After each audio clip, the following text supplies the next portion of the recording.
नमस्कार दोस्तों, मैं राहुल। स्वागत है आप लोगों का आपके अपने यूट्यूब चैनल आर के चैनल पर। दोस्तों आज की वीडियो में मैं आपको बताने वाला हूं बीबीएम के यू सेमेस्टर 2 मेजर 2 हिस्ट्री के मोस्ट वीवीआई प्रश्नों को तथा उसके उत्तरों को मिस कर सकते हैं दोस्त कि आज का जो वीडियो है आप लोगों के लिए महासंग्राम साबित होने वाला है, क्योंकि मात्र एक वीडियो के अंतर्गत में और मात्र 1 घंटे और 1.5 घंटे के अंतर्गत में आपको पूरे मेजर 2 हिस्ट्री के वीवीआई क्वेश्चन और उत्तर को बताया गया है। तो चलिए ज़्यादा लेट ना करते हुए मैं आपको बताता हूं कि आखिर कौन से प्रश्न मैं आपको इस वीडियो के अंतर्गत में बताऊंगा।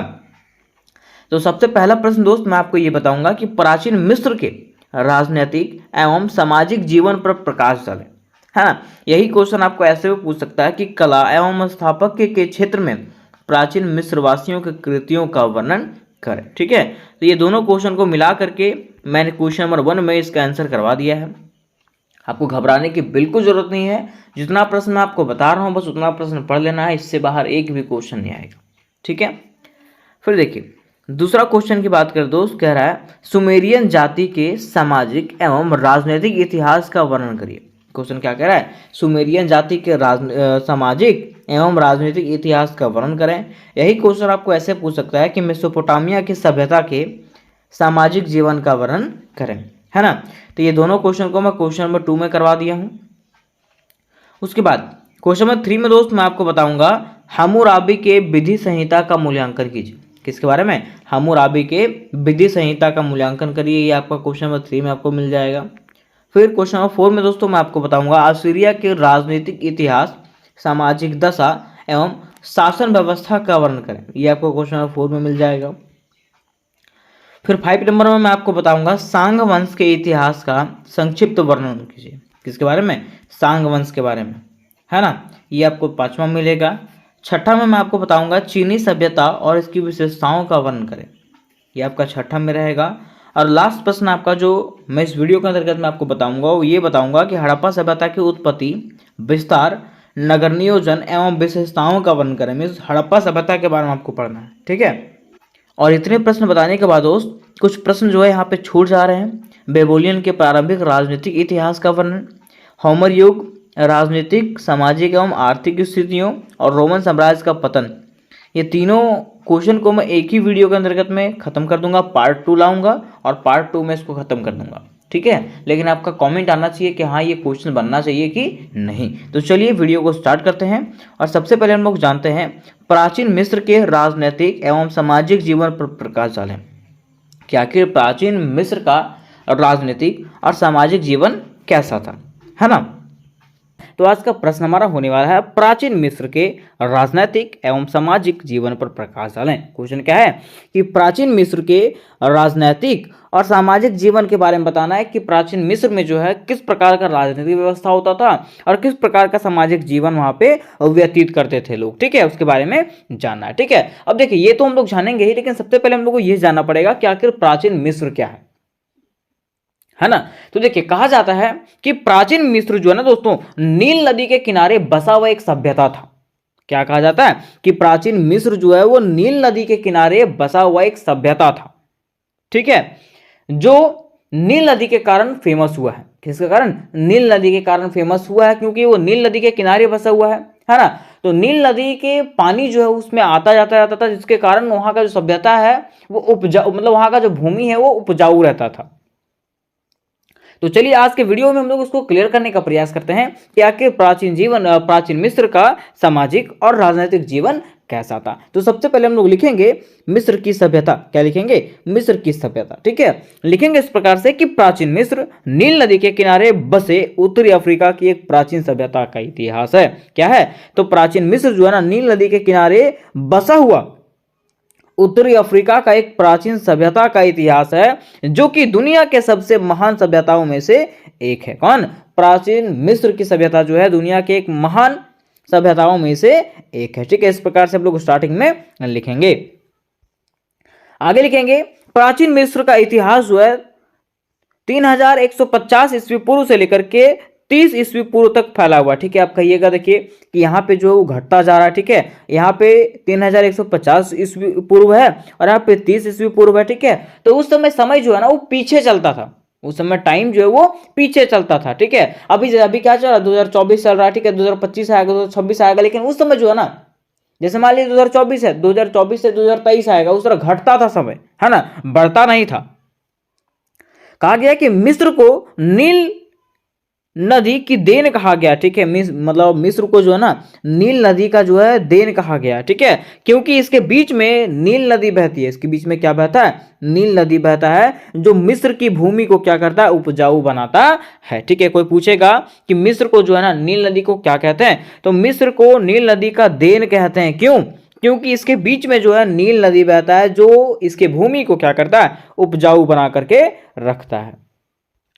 आगे लिखेंगे कि प्राचीन मिस्र के इतिहास को राज्यों में बांटा गया। प्राचीन मिस्र का जो इतिहास दोस्तों, उसको कई राज्यों में बांटा गया है, जैसा कि पुराना साम्राज्य, मध्य साम्राज्य और नया साम्राज्य, ठीक है। ये चीज आप लोग को पढ़ना भी है, ये चीज याद रखिएगा, ठीक है।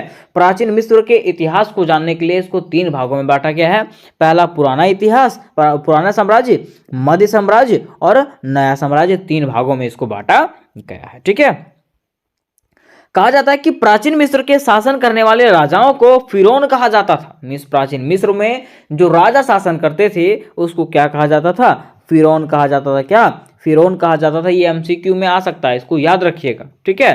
तथा उस काल को फेरोनिक काल कहा जाता था। वहां के राजा को फिरौन और वहां के मतलब उस समय के काल को जो है वो फेरोनिक काल कहा जाता था। ये चीज याद रखिएगा, ठीक है। फिर कहा गया कि प्राचीन मिस्र के लोगों का मानना था कि मृत्यु के बाद भी जीवन होता है। प्राचीन मिस्र के लोग मानते थे कि मृत्यु के बाद में भी जो है लोगों का जीवन होता है। इसलिए जो है ना प्राचीन मिस्र के लोग क्या करते थे, अपने शरीर को सुरक्षित रखने के लिए जो है ना मम्मी बनाए थे। क्या बनाए थे? मम्मी बनाए थे, ठीक है। वो जो होता है ना, आप लोग जानते होंगे, ठीक है, मम्मी किसको कहते हैं। फिर कहा गया गीजा और ग्रेट स्फिंक्स के पिरामिड प्राचीन मिस्र के इतिहास के सबसे प्रसिद्ध आकारों में से एक है। आगे कहा गया कि 1000 ईस्वी पूर्व तक मिस्र छोटे छोटे हिस्सों में बट गया था। अगर 1000 ईस्वी पूर्व की बात करें तो 1000 ईस्वी पूर्व तक जो है ना मिस्र जो है वो छोटे छोटे भागों में जो है, छोटे छोटे हिस्सों में जो है वो बट चुका था, ठीक है।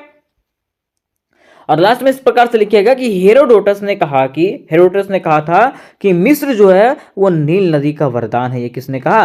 हेरोडोटस ने। इसको अवश्य रूप से लिखिएगा, ठीक है, अंडरलाइन कर दीजिएगा कि हेरोडोटस ने कहा कि मिस्र जो है वो नील नदी का वरदान है, या तो नील का वरदान है। यहां तक आप परिचय में उसका लिख दीजिएगा, ठीक है। अब बातें यहां पे आती है कि मिस्र की सभ्यता का राजनीतिक जीवन, कि बताइए कि मिस्र की सभ्यता का राजनीतिक जीवन कैसा था।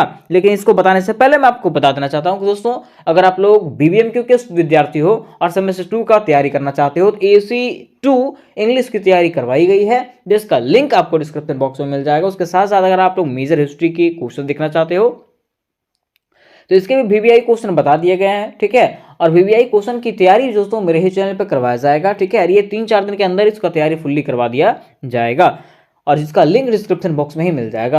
आप लोगों को व्हाट्सएप ग्रुप और टेलीग्राम ग्रुप में जुड़ना होगा, तो उसका लिंक डिस्क्रिप्शन बॉक्स में मिल जाएगा, ठीक है। तो देखिए अब यहाँ पे बातें आती है कि मिस्र सभ्यता का राजनीतिक जीवन, ठीक है, कि मिस्र का जो है ना राजनीतिक जीवन के बारे में बताइए। तो देखिए पॉइंट आपको लिखना है इस प्रकार से कि मिस्र के सभ्यता के इतिहास में पिरामिड युग, सामंतशाही युग एवं साम्राज्यवादी युग विशेष उल्लेखनीय है, ठीक है। इसको 3 भागों में बांटा गया। कौन सा?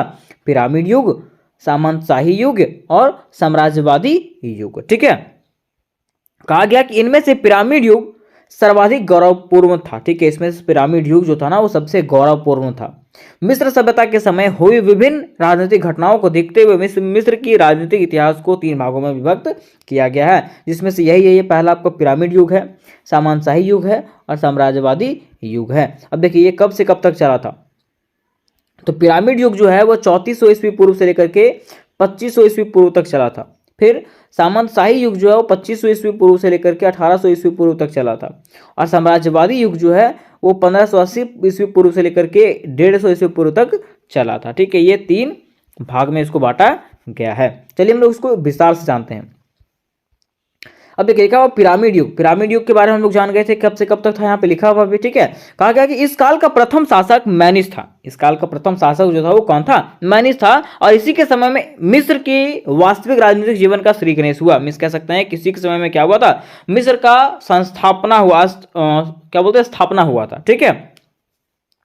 कहा गया कि 2580 ईस्वी पूर्व तक फराओ चियोपस की शक्ति का पूर्ण ह्रास हो गया था। और 2580 के ईस्वी तक क्या हुआ था कि फराओ चियोपस जो था उसका क्या हुआ था, शक्ति का ह्रास हो गया था, मीन्स शक्ति पूरा छीन हो गया था। ठीक है, कहा गया कि पिरामिड युग की महत्वपूर्ण उपलब्धि पिरामिड का निर्माण था। पिरामिड युग का जो महत्वपूर्ण उपलब्धियां था वो उसमें से क्या था, पिरामिड का निर्माण करना, जिसको फराओ ने अपनी मृत्यु के उपरांत दफनाए जाने के लिए किया था। जिसको किसने करवाया था, फराओ ने कराया था, ताकि उसकी जो बॉडी जो है वो क्या रहे, सुरक्षित रहे। आगे कहा गया कि गीजे का पिरामिड का निर्माता फराओ चिपोसस था। ठीक है, मीन्स गीजे का जो पिरामिड बनाया गया था, ठीक है, उसका निर्माता कौन था, तो फराओ चियोपस था। ठीक है, कहा गया कि अधिकांश पिरामिड का निर्माण नील नदी के दक्षिण किनारे पर स्थित नेनफिस नगर में किया गया था। क्या कहा गया कि अधिकांश पिरामिड का जो निर्माण है ना वो कहां करवाया गया, तो नील नदी के दक्षिणी किनारे पर स्थित नेनफिस नगर में करवाया गया था। और कहा जाता है कि प्रसिद्ध गीज और मेडियम की दीवारें जो है ना सफेद और काले रंग में है।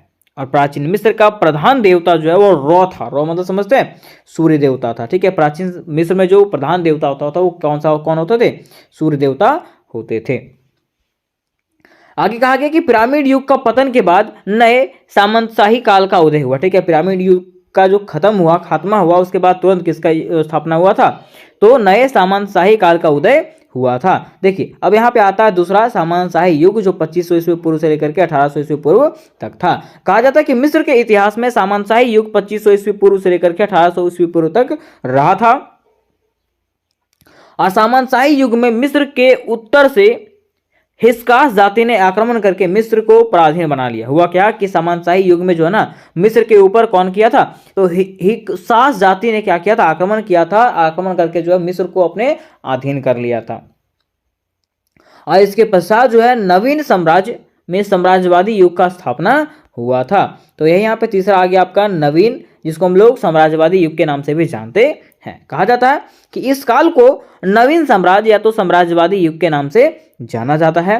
कहा गया कि यूटमस प्रथम इस काल का महान विजेता था तथा महारानी हटशेटपुर जो थी प्रथम महिला शासिका थी। ठीक है, कहाँ की, तो प्राचीन मिस्र की, ये याद रखिएगा। ठीक है, इसका समय काल यहाँ पे दिया हुआ है, इसको आप लोग नोट कर लीजिएगा एक बार। ठीक है, आगे कहा गया कि महारानी को मंदिरों के निर्माण तथा व्यापार में अधिक रुचि थी। और वहाँ की जो महारानी थी उसको मंदिरों के निर्माण में और व्यापार में काफ़ी रुचि थी। उसने जो है ना कर्नक में एक सुंदर मंदिर का निर्माण करवाया था। वहाँ की महारानी जो थी कौन, हटशेटपुर, उसने क्या करवाया था, कर्नक में जो है एक सुंदर मंदिर का निर्माण भी करवाया था। कहा जाता है कि इसके अतिरिक्त और भी कई शासक हुए इस दौरान जिन्होंने विशेष तौर पर धर्म, दर्शन, मूर्तिकला, स्थापत्य कला, विज्ञान के क्षेत्र में काफी परिवर्तन किया। कहा जाता है कि इसके अतिरिक्त और भी कई शासक हुए थे जिसने क्या किया था, धर्म पर, दर्शन पर, मूर्तिकला पर, स्थापत्य कला पर और विज्ञान के क्षेत्रों पर काफी परिवर्तन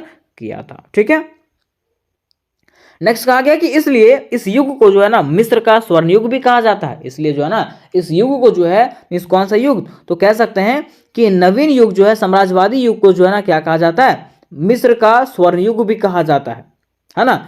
और मिस्र का नेपोलियन जो है थुटमोस तृतीय कहलाता है। कौन कहलाता है, थुटमोस तृतीय जो है मिस्र का नेपोलियन कहलाता है उसको। ठीक है, उसको कहा जाता है ना।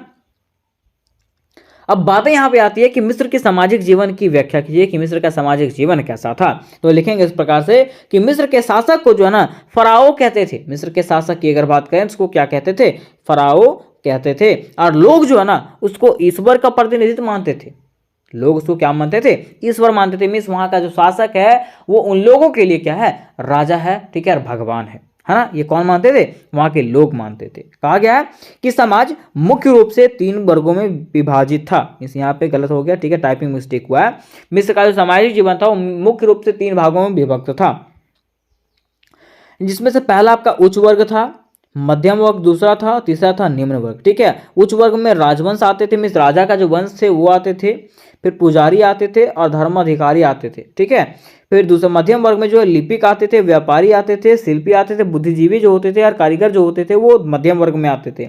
और तृतीय वर्ग में जो है वो किसान और मजदूर व दास जो है ना ये किस में आते थे, निम्न वर्ग में आते थे। ये 3 भाग में जो है मिस्र की सभ्यता को बांटा गया था। ठीक है, अब कहा गया कि उच्च वर्ग के लोग ही आभूषण पहनते थे। यहाँ पे कहा गया कि उच्च वर्ग के जो लोग थे ना वही क्या करते थे, वहां पे आभूषण पहना करते थे। और वहां पे जो है ना मैक्स मुलर ने एक बार कहा था, इसने क्या कहा था, इसने कहा था कि मिस्र की सभ्यता में स्त्रियों का बहुत सम्मान था। मिस्र की सभ्यता में जो है ना स्त्रियों का सम्मान जो है बहुत अधिक था, क्योंकि कहा गया है कि पिता की मृत्यु के उपरांत उसकी संपत्ति का अधिकारिणी उसकी सबसे बड़ी लड़की होती थी। क्योंकि मिस्र की सभ्यता में ऐसा कहा गया था कि जब वहां पे पिता की मृत्यु हो जाएगी तो पिता की मृत्यु के बाद जो है उसकी संपत्ति की अधिकारिणी जो है उसकी कौन होती थी, उसकी बड़ी लड़की होती थी। ठीक है, कब, मिस्र के काल में, प्राचीन मिस्र में। ठीक है, आगे कहा गया कि मिस्र में किसी व्यक्ति की स्थिति उसके काम पर निर्भर करता था। मिस्र में जो है ना किसी भी व्यक्ति का स्थिति जो है उसके काम पर निर्भर करता था। और कहा गया कि डॉक्टरों और पुजारियों को जो है व्यापारियों, लेखकों या शिल्पकारों की तुलना में ज्यादा विशेषाधिकार प्राप्त था। ये हम लोग ऊपर भी देखे थे। कहा गया कि महिलाओं को पुरुषों के समान अधिकार प्राप्त थे, वे शास्त्री, पुजारी और डॉक्टर बन सकती थी। मीन्स कहा गया कि इस काल में जो है ना महिलाओं को जो है पुरुषों के समान अधिकार प्राप्त था, महिलाएं भी जो है शास्त्री, पुजारी और डॉक्टर बन सकती थी। कब, प्राचीन मिस्र की सभ्यता में। ठीक है, आगे कहा गया कि मिस्र के लोग अपने परिवार पर गर्व करते थे, है ना। और मिस्र के परिवार में जो है ना बेटे को पिता के बुढ़ापे की लाठी कहा जाता था। मिस कहा गया कि मिस्र के लोग जो है ना अपने परिवार के लोगों पर बहुत गर्व करते थे। और ऐसा कहा जाता था कि मिस्र के परिवार में जो है ना बेटे जो होते थे उनको पिता के बुढ़ापे की लाठी कहा जाता था। किनको, वहां के बेटे को। ठीक है, कहा गया कि वे अपने बुजुर्गों का सम्मान करते थे। और वे क्या करते थे, अपने अपने से बुजुर्गों का, मीन्स बड़ों का जो है ना वो हमेशा सम्मान करते थे। कौन, मिस्र के लोग। आगे कहा गया कि मिस्र के लोग मौज मस्ती पसंद करते थे। मिस्र के लोग जो है ना वो मौज मस्ती में ज्यादा इंटरेस्ट लेते थे, है ना। और वे जो है नील नदी में तैरते थे और डोंगी चलाते थे। डोंगी मतलब नाव वगैरह होता है ना, वैसा वो चलाते थे। ठीक है, उसके साथ साथ बोर्ड गेम भी खेलते थे और संगीत और नृत्य भी करते थे। कौन, प्राचीन मिस्र के लोग। ठीक है, तो ये रहा आपका प्राचीन मिस्र के सामाजिक जीवन। ठीक है, तो उम्मीद करते दोस्तों कि ये क्वेश्चन आपको क्लियरली समझ में आ गया होगा।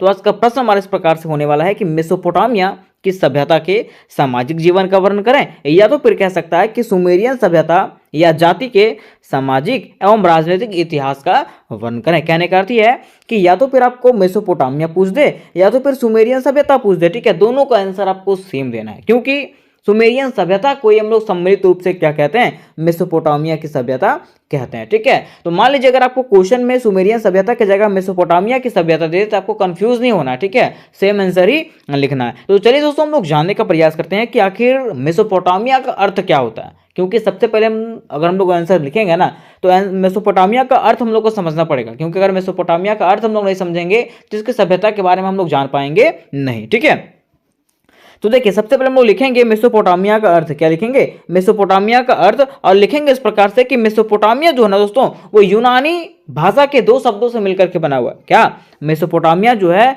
वो यूनानी भाषा के 2 शब्दों से मिलकर के बना हुआ है। क्या क्या, मेसो प्लस पोटामिया। क्या क्या, मेसोस और पोटामिया। ठीक है, जिसमें से मेसो का अर्थ क्या है, मध्य। ठीक है, मीन्स बीच में। मेसो का अर्थ क्या होता है, बीच में। और पोटामिया का अर्थ क्या होता है, नदी होता है। अर्थात कह सकते हैं कि 2 नदियों के बीच के क्षेत्र को हम लोग क्या कहते हैं, मेसोपोटामिया कहते हैं। क्या कहते हैं, मेसोपोटामिया कहते हैं। कोई पूछेगा कि बताइए मेसोपोटामिया किसको कहते हैं, तो आपको कहना है कि 2 नदियों के बीच वाले क्षेत्र को हम लोग क्या कहते हैं, मेसोपोटामिया कहते हैं। क्या कहते हैं, मेसोपोटामिया कहते हैं। ठीक है, इस प्रकार से आपको स्टार्टिंग करना है।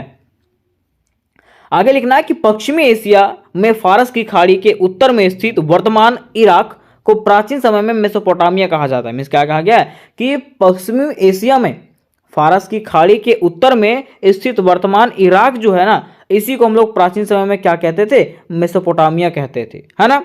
अब मेसोपोटामिया की सभ्यता दजला और फारत 2 नदियों के मध्य क्षेत्र में जन्मी, पली और विकसित हुई। क्या कहा गया कि मेसोपोटामिया की सभ्यता जो है ना वो दजला और फारत 2 नदियों के बीच में मीन्स मध्य क्षेत्र में जन्मी, पली और विकसित हुई ये सभ्यता है। कौन, मेसोपोटामिया। आगे लिखना है इन नदियों के मुहाने पर सुमेरियन, बीच में बेबीलोन तथा उत्तर में जो है ना असीरियन सभ्यता का विकास हुआ। ये जो नदी है ना उसके मुहाने पर जो है सुमेरियन सभ्यता, ठीक है, बीच में जो है बेबीलोन सभ्यता और उत्तर में जो है असीरियन सभ्यता का विकास हुआ। इसलिए इन तीनों सभ्यताओं को सम्मिलित रूप से मेसोपोटामिया की सभ्यता कहा जाता है। ठीक है, तो तीनों में से अगर आपको कोई भी क्वेश्चन पूछ देना तो आपको सेम आंसर लिखना है। ठीक है, आपको घबराने की जरूरत बिल्कुल भी नहीं है। आगे लिखना कि शहरी जीवन की शुरुआत जो है मेसोपोटामिया में हुई। क्या हुआ कि शहरी जीवन की शुरुआत जो हुई वो कहां से हुई थी? मेसोपोटामिया से हुई थी। कहा जाता है कि मेसोपोटामिया की सभ्यता अपनी संपन्नता, शहरी जीवन, विशाल एवं समृद्ध साहित्य, गणित एवं खगोल विद्या के लिए प्रसिद्ध है। किस चीज के लिए फेमस है?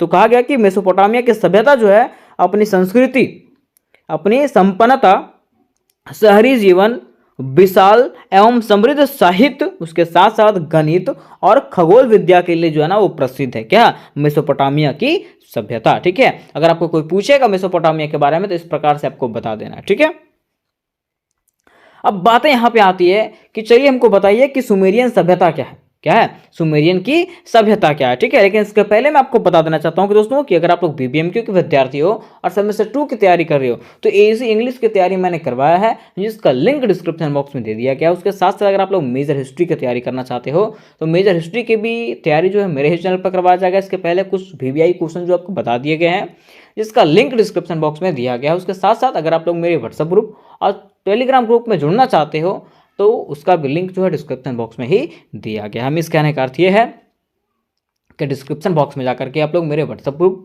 टेलीग्राम ग्रुप और वीवीआई क्वेश्चन को देख सकते हो। ठीक है, अब देखिए बातें यहां पे आती है सुमेरियन की सभ्यता कि बताइए कि सुमेरियन की सभ्यता क्या है। ठीक है, तो लिखना इस प्रकार से कि 18वीं शताब्दी तक संसार इस महान मानव सभ्यता के ज्ञानों से कोसों दूर था। मीन्स 18वीं शताब्दी में जो है ना संसार जो है ना इस महान मानव सभ्यता के ज्ञान से कोसों दूर था। मतलब ये सभ्यता के बारे में मनुष्यों को पता नहीं था।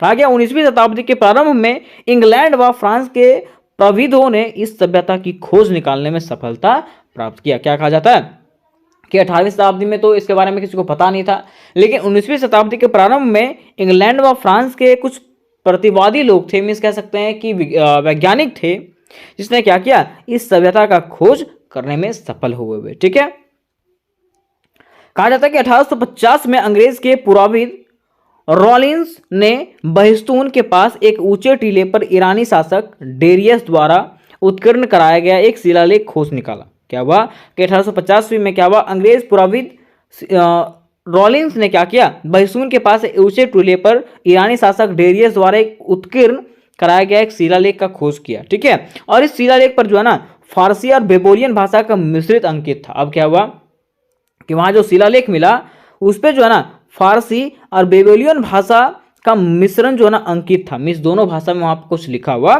था। अब क्या हुआ कि अथक प्रयास करके रॉलिंस ने इसे पढ़ने में सफलता अर्जित किया और परिणाम स्वरूप मेसोपोटामिया की सभ्यता का आवरण खुल गया। और क्या हुआ कि बहुत ही प्रयास के बाद क्या हुआ?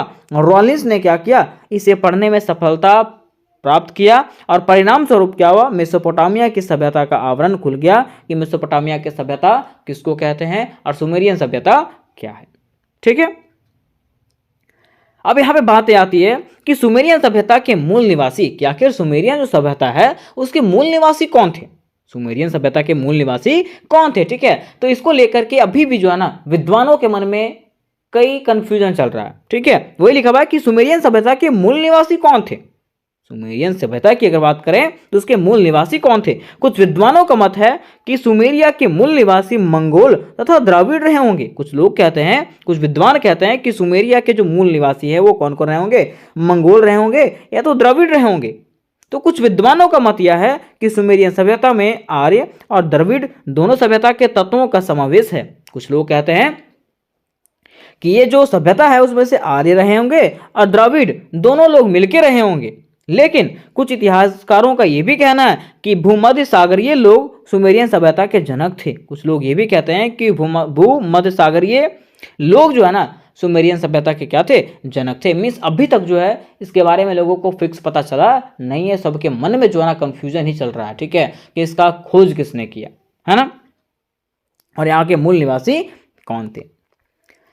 अब देखिए यहाँ पे कहा गया है कि डॉक्टर कीथ के अनुसार, डॉक्टर कीथ ने क्या कहा, तो इन्होंने कहा कि सिंधु और सुमेरियन दोनों सभ्यताओं का उद्गम स्थान फारत और सिंधु नदियों के बीच का स्थान है। जिसने क्या कहा कि सिंधु और सुमेरियन दोनों सभ्यताओं के उद्गम स्थान जो है ना फारत और सिंधु नदियों के बीच का स्थान है, क्योंकि दोनों सभ्यता में पर्याप्त समानता प्रतीत है। क्या है, दोनों सभ्यता जो है ना, दोनों सभ्यता में जो है पर्याप्त समानता प्रतीत है, क्योंकि सिंधु नदी सभ्यता जो है ना और क्या आपका सुमेरियन सभ्यता जो है दोनों एक ही जैसा इसका विशेषता है ना। अब यहाँ पे बातें आती है कि चलिए ठीक है, हम लोग जान गए सुमेरियन सभ्यता के बारे में। अब हमको बताइए कि सुमेरियन सभ्यता की सामाजिक और राजनीतिक जीवन कैसा था और इसका इतिहास क्या रहा। ठीक है, तो देखिए लिखा हुआ सुमेरियन सभ्यता प्राचीन विश्व की महानतम सभ्यताओं में से एक थी और खनन द्वारा प्राप्त पुरातात्विक सामग्री और विभिन्न शिलालेखों के आधार पर सुमेरियन सभ्यता का जो जीवंत रूप से या तो विशेषताएं उभर कर सामने आई है वो निम्नलिखित प्रकार से है। मिस कहा गया है कि जब सुमेरियन सभ्यता का उत्खनन हुआ तो इसके उत्खनन के दौरान यहाँ का जो सामाजिक जीवन के बारे में पता चला, राजनीतिक इतिहास के बारे में जो पता चला, उसका वर्णन निम्नलिखित रूपों में किया गया है। तो सबसे पहले हम लोग जानेंगे इसके सामाजिक जीवन के बारे में। किसके बारे में? सामाजिक जीवन के बारे में। कहा गया है कि प्राचीन सुमेरिया की सभ्यता, सुमेरिया का समाज मुख्यतः 3 वर्गों में विभक्त था। अगर हम लोग प्राचीन सुमेरिया की बात करें, इसकी सभ्यता की बात करें, तो कहा गया है कि सुमेरिया के समाज जो है ना मुख्यतः 3 वर्गों में विभक्त था। कितना? 3 वर्गों में विभक्त था, बटा हुआ था। पहला उच्च वर्ग, दूसरा मध्य वर्ग और तीसरा निम्न वर्ग। कौन सा? उच्च वर्ग, मध्य वर्ग और निम्न वर्ग, ये याद रखिएगा। ठीक है, अब देखिए कहा गया कि उच्च वर्ग में राजा, पुरोहित व राज्य के बड़े अधिकारी सम्मिलित थे। उच्च जो वर्ग था उसमें कौन कौन से? तो शासक थे जिसको हम लोग राजा कहते थे, फिर पुरोहित वगैरह, पंडित वगैरह होते थे, और राज्य के जो बड़े अधिकारी होते थे वो उच्च वर्ग में आते थे। ठीक है, इनको जो है समाज में सर्वाधिक सम्मान प्राप्त था। किसको? उच्च वर्ग के जो लोग थे उनको समाज में जो है सर्वाधिक सम्मान प्राप्त था। और मध्य वर्ग में जो है वो कौन कौन आते थे? तो बड़े बड़े कृषक, ठीक है, व्यापारी। मीन्स मध्य वर्ग में कौन कौन आते थे? तो बड़े बड़े जो कृषक होते थे और जो व्यापारी होते थे वो मध्य वर्ग में आते थे। ठीक है, और निम्न वर्ग में कौन कौन आते थे? तो दास आते थे और श्रमिक। ठीक है, उसके साथ साथ छोटे किसान जो है ना, ये सब कहाँ आते थे? निम्न वर्ग में आते थे। कोई पूछेगा कि उच्च वर्ग में कौन कौन आते थे? तो राजा, पुरोहित व राज्य के बड़े बड़े अधिकारी जो है उच्च वर्ग में आते थे। ठीक है, मध्य वर्ग में कौन कौन आते थे? तो बड़े बड़े कृषक और व्यापारी जो मध्य वर्ग में आते थे। और निम्न वर्ग में दास मतलब समझते हैं, नौकर। ठीक है, और श्रमिक और छोटे किसान जो है ना वो निम्न वर्ग में आते थे।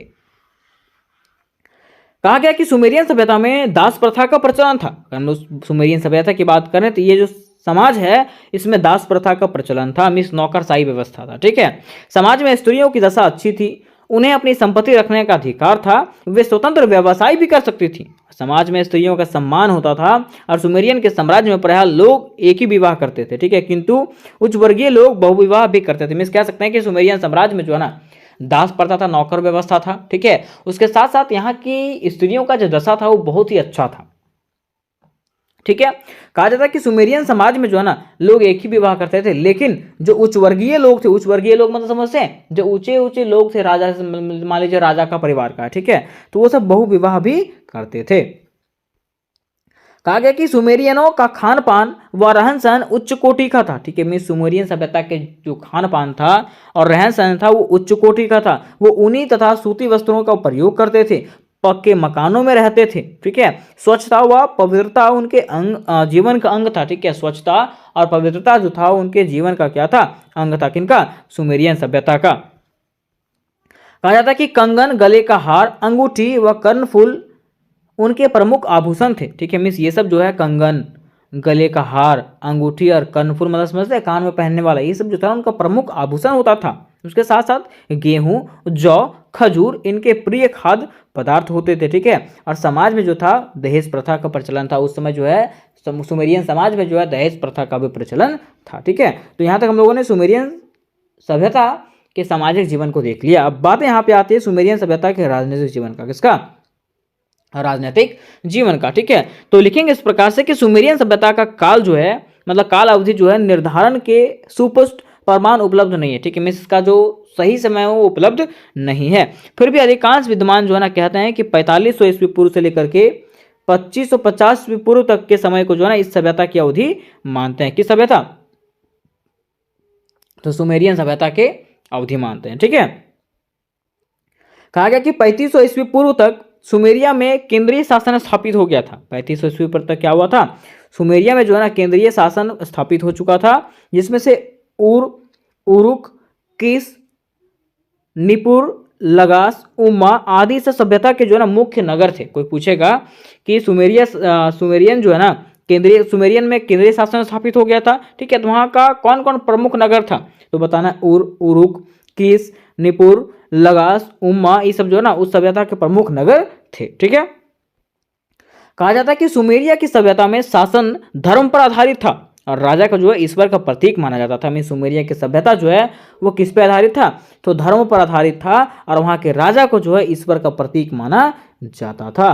कहा गया कि सुमेरियन शासकों की कमजोरी का लाभ उठा करके सेमेटिक जाति की घुमंतु जीवन जीने के लिए एक शाखा ने आक्रमण कर संपूर्ण सुमेरिया पर अपना आधिपत्य स्थापित कर लिया। कहा जाता है कि सुमेरियन शासकों की कमजोरी का लाभ उठा करके सेमेटिक जाति, कौन से, सेमेटिक जाति के घुमंतु जीवन जीने वाले एक शाखा ने क्या किया, इस पर आक्रमण कर दिया और संपूर्ण सुमेरिया पर जो है ना अपना शासन स्थापित कर लिया। किसने, सेमेटिक जाति के घुमंतु जीवन जीने वाले व्यक्तियों ने। ठीक है, अब कहा जाता है कि सारगोन प्रथम इस वंश का शक्तिशाली शासक था। सारगोन प्रथम जो था इस वंश का क्या था, सबसे शक्तिशाली शासक था, जिसके काल में सुमेरियन सभ्यता सुमेरियन साम्राज्य जो है फारस की खाड़ी से लेकर के भूमध्य सागर के मध्य तक फैल गया था और कालांतर काल में जो है ना 200 वर्षों के बाद इस वंश का जो है वो पतन हो गया। ठीक है, तो उम्मीद करते दोस्तों कि ये क्वेश्चन आपको समझ में आ गया होगा।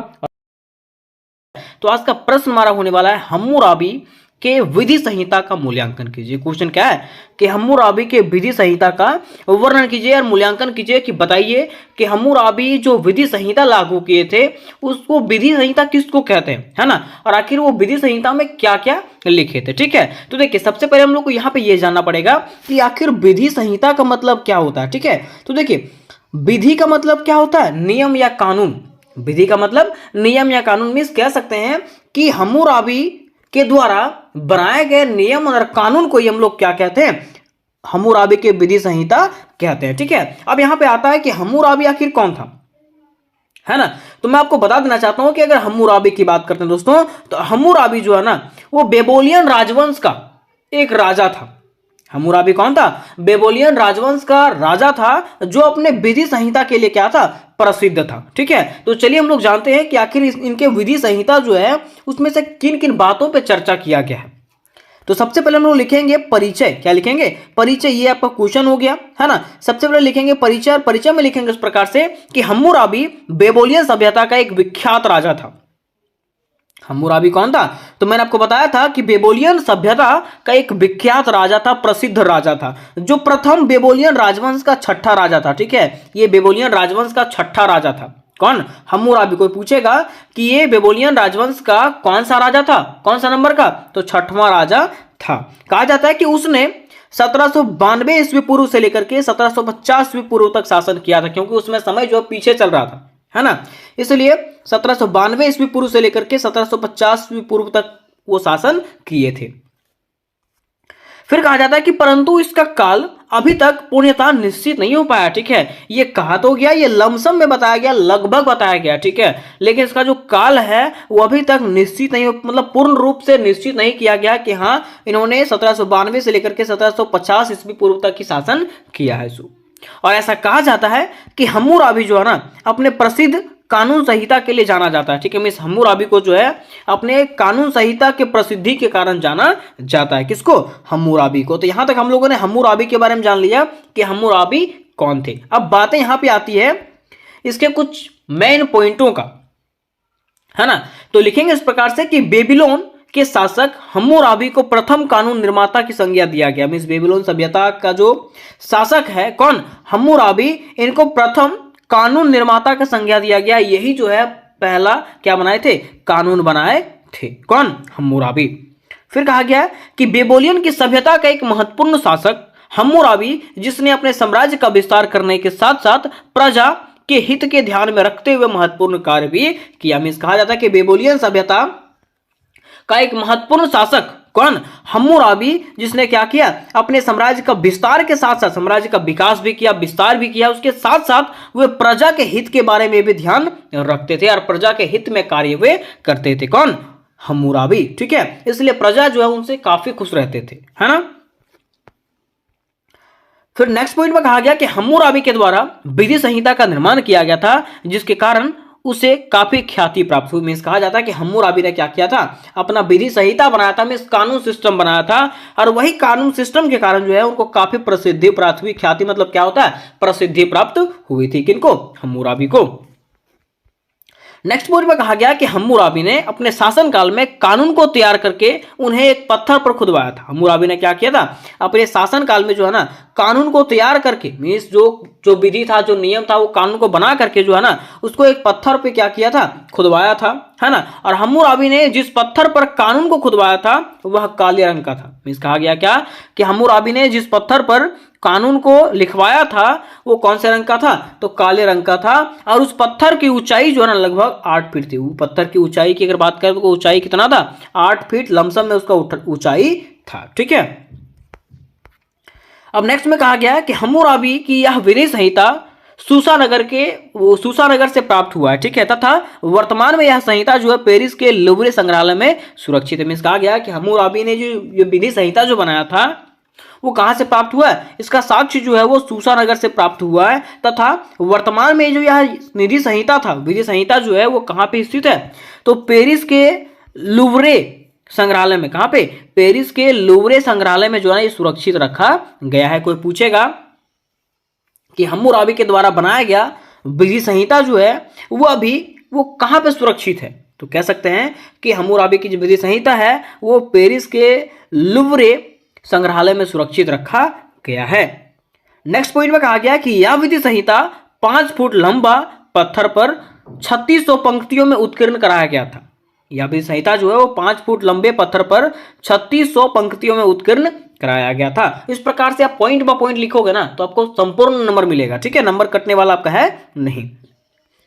अब यहां पे लास्ट में कहा गया कि इस विधि संहिता में कुल 285 धाराएं थी। ये जो विधि संहिता था उसमें से कुल जो है ना 285 धाराएं लिखित थी। ठीक है, अब यहाँ पे बात ये आती है कि चलिए ठीक है, वहां तक तो हमने हम्मुराबी के बारे में जान लिया, उनके कुछ महत्वपूर्ण पॉइंटों को जान लिया। अब यहाँ पे कहा गया कि हम्मुराबी की विधि संहिता का वर्णन कीजिए। हम्मुराबी के जो विधि संहिता था उसके बारे में बताइए। ठीक है, तो कहा गया कि हम्मुराबी की विधि संहिता में न्याय एवं दंड की व्यवस्था किया गया। हम्मुराबी का जो विधि संहिता था ना उसमें से न्याय का भी और दंड का भी। ठीक है, कि न्याय तो आपको मिलेगा, ठीक है, और जो दोषी है उसको दंड की भी व्यवस्था किया गया, उसको दंड भी दिया जाएगा, है ना।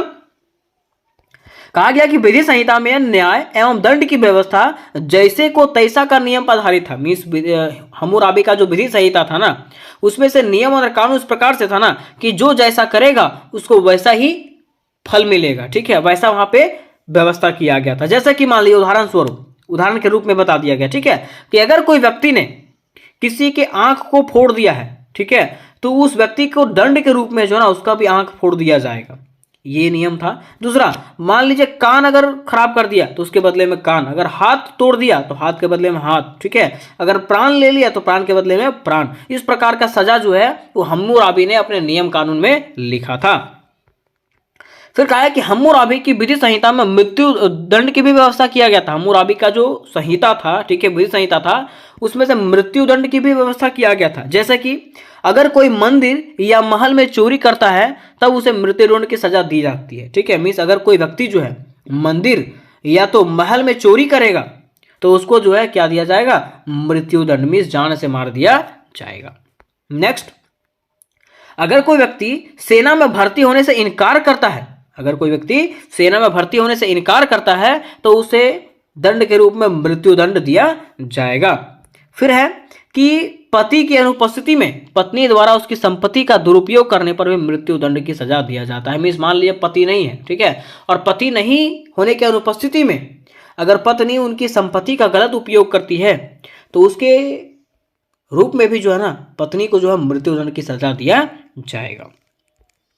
फिर है चौथा कि निश्चित मूल्य से अधिक मूल्य की मदिरा खरीदने पर मृत्युदंड की सजा दिया जाएगा। ठीक है, मीन्स मदिरा वहां पे मतलब मदिरा पीने वाला चीज था, ठीक है, नशा वाला चीज था, है ना। तो कहा जाता है कि निश्चित मूल्य, वहां पे मूल्य तय कर दिया गया था, ठीक है, कि इतना ही मूल्य का आपको मदिरा खरीदना है। तो वही कहा गया कि निश्चित मूल्य से अधिक मूल्य का मदिरा खरीदने पर मृत्युदंड की सजा दिया जाएगा। मीन जो मूल्य सेट किया गया है उतना ही का आप मदिरा खरीद सकते हैं, उसके अधिक अगर आप खरीदें तो आपको मृत्युदंड भी हो सकता है, ठीक है।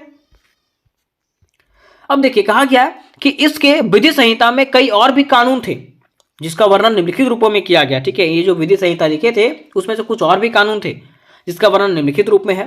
पहला है कि कानून को कोई भी अपने हाथ में नहीं ले सकता, ठीक है, कानून को कोई भी अपने हाथ में नहीं ले सकता। जो करेगा वो कौन करेगा? अदालत करेगा, ठीक है, या तो सजा उसको कौन देगा? सरकार देगा, ठीक है। फिर सभी प्रकार के ठेकों के लिए नियम निर्धारित किया गया, जितना भी ठेका था वहां पे उसके लिए नियम बनाया गया। तीसरा है कानून जो है अमीर तथा गरीब सभी के लिए एक समान था। क्या कहा गया कि कानून जो है वहां का जो कानून व्यवस्था होगा, चाहे वो अमीर हो चाहे वो गरीब हो, सबके लिए क्या होगा? एक समान होगा, इस बराबर होगा। फिर कहा है कि कर्जदारों को राहत देने के लिए प्रथा चालू किया गया, ठीक है। इस कर्जदार है उसको राहत देने के लिए एक प्रथा भी चालू किया गया, वो नियम में बताया गया। फिर आगे है नौकर तथा नौकर रखने वाले दोनों के लिए नियम बनाया गया, ठीक है। जो नौकर करते हैं, नौकरानी मतलब नौकर का कार्य करते हैं, ठीक है, या तो जो नौकर रखते हैं, वो दोनों के लिए जो है वो क्या बनाया गया? नियम बनाए गए। उसके बाद ब्याज की दरें जो है निर्धारित किया गया, ठीक है। ब्याज का जो दर, जैसे मान लीजिए पैसा उठाएं, ठीक है, तो उसका ब्याज का दर निर्धारित किया गया। उसके साथ ही मुआवजा देने की प्रथा भी चालू किया गया है। किसके शासनकाल में चालू हुआ था? तो हम्मुराबी के शासनकाल में चालू हुआ था। आगे कहा गया कि रोज की मजदूरी पर कार्य करने वाले श्रमिकों की मजदूरी भी तय किया गया, ठीक है। और रोज का जो मजदूरी करते हैं, है ना, वो श्रमिकों को मजदूरी भी तय किया गया, ठीक है, कि आपको क्या मजदूरी मिलेगा। जैसे मान लीजिए 500 रुपया पर दिन का मिलेगा कि 400 रुपया पर दिन का मिलेगा, कितना मिलेगा वो तय कर दिया गया, ठीक है। अब देखिए लिखा हुआ इस प्रकार से स्पष्ट होता है कि उसे या तो उस समय दंड व्यवस्था अत्यंत कठोर थी, ठीक है। इस प्रकार से हम लोग कह सकते हैं कि उस समय का जो दंड व्यवस्था था वो क्या था? अत्यंत कठोर था, जो ऊपर में बताया गया आपको इसके अनुसार से, ठीक है। फिर कहा गया कि इस समय न्याय करने का कार्य न्यायालय के द्वारा किया जाता है। इस समय जो है ना न्याय करने का जो कार्य है वो कौन करते थे? तो न्यायालय करते थे, ठीक है। और न्यायालय में सामान्यतः जजों की संख्या 3 या तो 4 होती थी, ठीक है। और न्यायालय में जज जो होते थे वो 3 या तो 4 होते थे। और कहा गया कि वृद्ध व्यक्ति को, जो वृद्ध व्यक्ति थे, बूढ़े व्यक्ति होते थे, उसको मुखिया या तो सरपंच बनाया जाता था, जो कि न्याय देने का कार्य करते थे, ठीक है। तो यहां तक हम लोगों ने जान गया कि आखिर उनके विधि संहिता में क्या क्या नियम लागू थे। अब यहां पे कहा गया है कि हम्मुराबी की विधि संहिता में समस्त जनता को 3 भागों में बांटा गया था। हम्मुराबी की विधि संहिता जो है उसमें से पूरे जनता को, जो समस्त जनता को जो है 3 भागों में बांटा गया था। पहला था अमेसु, पहला क्या था? अमेसु। दूसरा था मुस्किन, क्या था? मुस्किन। और तीसरा था दास, ठीक है। अब देखिए अमेसु में कौन कौन आता है, तो अमेसु में कौन कौन आते हैं, तो वही लिखा हुआ इसके अंतर्गत धर्मगुरु, पुरोहित, सैनिक, सरकारी अधिकारी आते थे, ठीक है। दूसरा में कृषक आते थे, मजदूर आते थे, व्यापारी आते थे, दुकानदार आते थे, ये सब आते थे किसके अंदर? मुस्किन के अंदर। फिर तीसरा दास के अंतर्गत कौन कौन आते थे, तो कहा गया कि युद्ध में लड़ाई लड़ने के समय कुछ लोगों को बंदी बना करके जो लाया जाता था वो क्या करते थे? वो दास कहलाते थे। दास मतलब नौकर कहलाते थे, ठीक है। फिर या तो फिर कह सकते हैं कि दास के रूप में किसी व्यक्ति को खरीद कर लाया जाता था, ठीक है। दास के रूप में, नौकर के रूप में किसी को खरीद कर लाया जाता था। और उनकी स्थिति जो है उस समाज में जो है अत्यंत खराब होती थी, मतलब बहुत ज्यादा दयनीय होता था। किसका? दास की स्थिति, ठीक है। और इसके अनुसार जो वहां पे कानून व्यवस्था सेट किया गया था। कोई पूछेगा कि हम्मुराबी की विधि संहिता के समस्त जनता को कितने भागों में बांटा गया था? 3 भागों में। पहला अमेसु, दूसरा मुस्किन, ठीक है, तीसरा दास, ठीक है। यहां तक समझ गए? तो यही था दोस्तों आपका हम्मुराबी की विधि संहिता, ठीक है। और मैं उम्मीद करता हूं कि ये क्वेश्चन आपको क्लियरली समझ में आ गया होगा, है ना। आज का प्रश्न हमारे इस प्रकार से होने वाला है कि आसुरिया के राजनीतिक इतिहास, सामाजिक दशा एवं शासन व्यवस्था का वर्णन करें। प्रश्न क्या है कि आसुरिया के राजनीतिक इतिहास के बारे में बताना है, सामाजिक दशा के बारे में बताना है एवं शासन व्यवस्था के बारे में बताना है, ठीक है। या तो फिर यही क्वेश्चन जो है ना आपको इस प्रकार से पूछ सकता है कि आसुरिया के सभ्यता या तो असूरियन सभ्यता के राजनीतिक इतिहास, सामाजिक दशा एवं शासन व्यवस्था का वर्णन करें। तो सबसे पहले हम लोग को यह जानना पड़ेगा कि आखिर असूरिया क्या है या तो असूरियन सभ्यता क्या है ना। तो देखिए, अगर हम लोग बात करते हैं असूरियन सभ्यता का, किसका, असूरियन सभ्यता का, तो असूरियन सभ्यता जो है ना मेसोपोटामिया का एक महान सभ्यता था।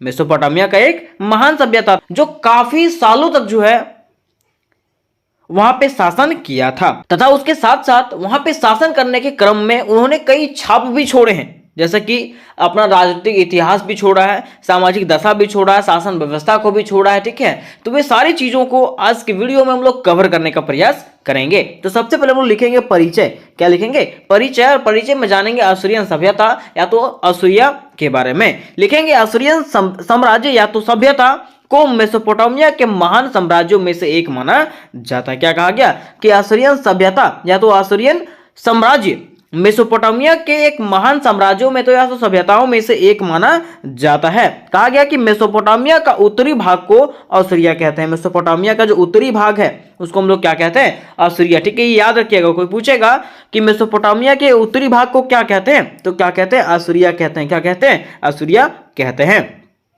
जो 21वीं शताब्दी ईस्वी पूर्व से 14वीं शताब्दी ईसा पूर्व तक एक शहर या तो राज्य के रूप में अस्तित्व में था। जो क्या था? 21वीं शताब्दी और 14वीं शताब्दी के बीच में अगर बात करें ना, तो यह जो है एक शहर या तो राज्य के रूप में अस्तित्व में था। लेकिन बाद में क्या हुआ? अंततः 14वीं शताब्दी ईस्वी पूर्व से लेकर के 7वीं शताब्दी ईस्वी पूर्व तक जो है ना, यह एक साम्राज्य के रूप में क्या हुआ? विस्तारित हुआ था। ठीक है, यहां तक आप समझ गए। अब बातें यहां पे आती है कि असूरिया के सभ्यता का इतिहास के बारे में, कि आखिर असूरियन सभ्यता का क्या इतिहास रहा है, तो असूरिया का क्या इतिहास रहा है।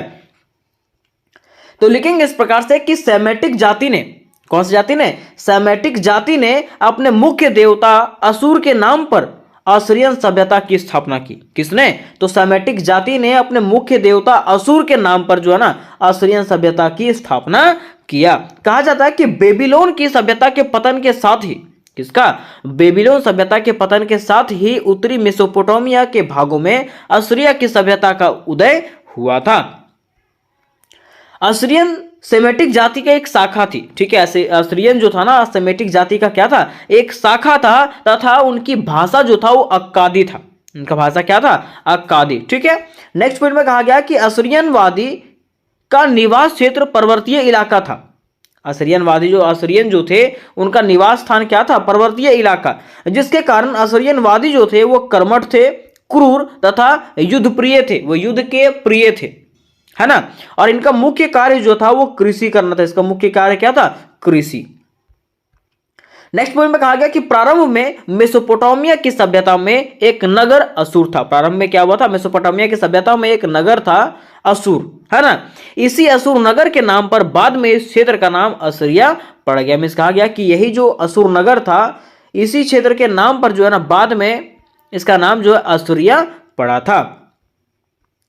फिर कहा गया कि हम्मुराबी के समय से ही असूरियन वासी एक नई सभ्यता का विकास करना चाहते थे। हम्मुराबी के समय से ही असूरियन वासी जो था ना एक नया सभ्यता का विकास करना चाहता था, जिसमें उन्हें सफलता 1183 ईस्वी पूर्व के आसपास में मिला था। ठीक है, जिसमें से वो सफल हुए थे और बाद में जो है असूरियन सभ्यता का उदय हुआ था। कब? 1183 ईस्वी में। ठीक है, यहां तक हम लोगों ने असूरियन सभ्यता के इतिहास के बारे में जान लिया कि असूरियन सभ्यता की क्या क्या इतिहास थी। लेकिन अब हम लोग जानेंगे असूरिया के राजनीतिक इतिहास के बारे में। इसके बारे में असूरिया के राजनीतिक इतिहास के बारे में जो क्वेश्चन आपको पूछा गया था। लेकिन इसके पहले मैं आपको बता देना चाहता हूं कि अगर आप बीबीएमक्यू के विद्यार्थी हो और सेमेस्टर 2 की आप तैयारी कर रहे हो, तो सेमेस्टर 2 के AC2 इंग्लिश की फुल्ली तैयारी करवा दिया गया है, जिसका लिंक आपको डिस्क्रिप्शन बॉक्स में मिल जाएगा। उसके साथ साथ अगर हम लोग बात करते हैं मेजर 2 और मेजर 3 हिस्ट्री का, जिसकी फुल्ली तैयारी दोस्तों मेरे चैनल पर करवाया जाएगा। और मेजर 2 हिस्ट्री के इंपॉर्टेंट क्वेश्चन आपको बताए गए हैं, जिसका लिंक आपको डिस्क्रिप्शन बॉक्स में ही मिल जाएगा। और आपको करना क्या है, जल्द से जल्द अपना कमेंट करना, अपने सब्जेक्ट का कमेंट करना, ताकि मैं उसकी फुल्ली तैयारी आपको करवा सकूं। और इसको जो है अपने दोस्तों के साथ शेयर करना है। ठीक है, तो देखिए अगर बात करते हैं असूरिया के राजनीतिक इतिहास का, किसका? असूरिया के राजनीतिक इतिहास का, तो लिखेंगे इस प्रकार से कि असूरिया मेसोपोटामिया की एक प्राचीन सभ्यता थी। जैसा कि मैंने आपको बताया था, असूरिया जो है मेसोपोटामिया की एक प्राचीन क्या थी, सभ्यता थी, और इसका गढ़ जो था उत्तरी इराक था। इसका गढ़ जो था वो क्या था, उत्तरी इराक। कहा जाता है कि इस सभ्यता को जो ना 3 कालखंडों में बांटा गया। ये जो सभ्यता है उसको 3 कालखंडों में बांटा गया है, ठीक है। पहला प्रारंभिक युग, द्वितीय युग और तृतीय युग। कोई पूछेगा ये सभ्यता को कितने कालखंडों में बांटा गया, 3 कालखंडों में, प्रारंभिक युग, द्वितीय युग और तृतीय युग, ठीक है। अब हम लोग जानेंगे प्रारंभिक युग में आखिर क्या क्या चीजें थी, ठीक है। तो लिखेंगे, पॉइंट बनाएंगे प्रारंभिक युग, और लिखेंगे इस युग का कालखंड जो है 13वीं शताब्दी ईस्वी पूर्व से लेकर के 9वीं शताब्दी ईस्वी पूर्व तक माना जाता है। और इस युग का एक महत्वपूर्ण शासक जो था तिगलत पिलेसर। कौन था, तिगलत पिलेसर था, है ना। इसने अपने साम्राज्य को विस्तृत किया था तथा मीडो एवं एशिया माइनर की हितियों की शक्तियों का अंत किया था, ठीक है। इसने अपने साम्राज्य का क्या किया था, विस्तार किया था तथा कई शक्तियों का जो है ना इसने क्या किया था, अंत किया था। कहा जाता है कि उसने अपनी राजधानी असुर में स्थापित किया। कहा जाता है इसने क्या किया, अपनी राजधानी को जो है ना असुर में स्थापित किया। कहां पे, असुर में स्थापित किया। और इसके उत्तराधिकारी आयोग सिद्ध हुए, ठीक है। इसके जितने भी उत्तराधिकारी थे ना वो सारे के सारे निठल्ले थे, ठीक है, अयोग्य थे, है ना। जिसके कारण क्या हुआ, लगभग 200 वर्ष के अंदर ही, कितना, 200 वर्ष के अंदर ही साम्राज्य का क्या हो गया, पतन हो गया। उसके बाद आता है द्वितीय युग। क्या आता है, द्वितीय युग। अब द्वितीय युग में क्या होता है, कहा जाता है जिस युग का कालखंड जो है ना 9वीं शताब्दी ईस्वी पूर्व से लेकर के 700 ईस्वी पूर्व तक माना जाता है। और इस युग का महत्वपूर्ण शासक जो था वो कौन था, असुरन सिरपाल। कौन था, असुरन सिरपाल था, ठीक है। कहा जाता है कि असुरन सिरपाल को विश्व का क्रूर शासक माना जाता है। असुरन सिरपाल जो था यह विश्व का एक क्रूर शासक था। क्रूर शासक क्यों था, तो कहा जाता है कि वह अपने शत्रुओं के साथ काफी अत्याचार करता था। उसके जो दुश्मन होते थे ना उसके साथ वो काफी अत्याचार करता था, काफी उसका शोषण करता था। बताया गया कि जिन क्षेत्रों पर विजय प्राप्त करता था, मीन्स असुरन सिरपाल जो है जिन क्षेत्रों पर विजय प्राप्त करता था, जिस क्षेत्रों को जीत जाता था, उन क्षेत्रों के बच्चों को जो है ना वो जीवित जला देता था। वो क्या करता था, जो क्षेत्र पर विजय प्राप्त करता था वो क्षेत्र के जितने भी बच्चे थे उसको वो जिंदा जला देता था, ताकि आगे चल करके वो बच्चे हमसे युद्ध ना करें, ठीक है, और अपने क्षेत्र को आजाद करने का कोशिश ना करें। उसके साथ साथ वहां के लोगों का जो है ना हाथ पैर भी वो कटवा देता था। इस प्रकार से हम लोग कह सकते हैं कि वो क्या था, काफी क्रूर शासक था। कहा जाता है कि असुरन सिरपाल प्रमुख कला प्रेमी था, ठीक है। ये जो था ना कला प्रेमी भी था, है ना। और उसने अपनी राजधानी असुर से हटा करके कल्क में स्थापित किया। उसके पहले जो था वहां का राजधानी कहां था, असुर में था, ठीक है। तो इसको यहां से हटा करके कहां कर दिया, कल्क में स्थापित कर दिया। और कहा जाता है कि इस युग का प्रमुख शासक जो था सल्मरनेसर द्वितीय था, तृतीय था, जिसके बाद द्वितीय युग का क्या हो गया, अंत हो गया, ठीक है। अब बातें आती है इसके तृतीय युग का। किसका, इसके तृतीय युग का।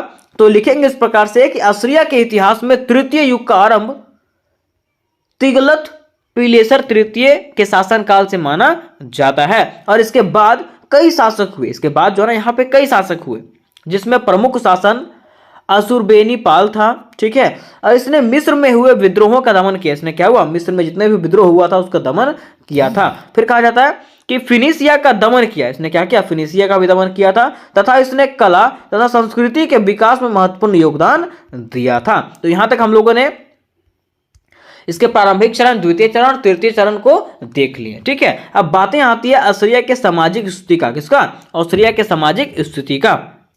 तो ऐसा कहा जाता है दोस्तों कि असीरिया के सभ्यता का समाज को जो है वो 3 वर्गों में बांटा गया था। कितना, 3 वर्गों में बांटा गया था।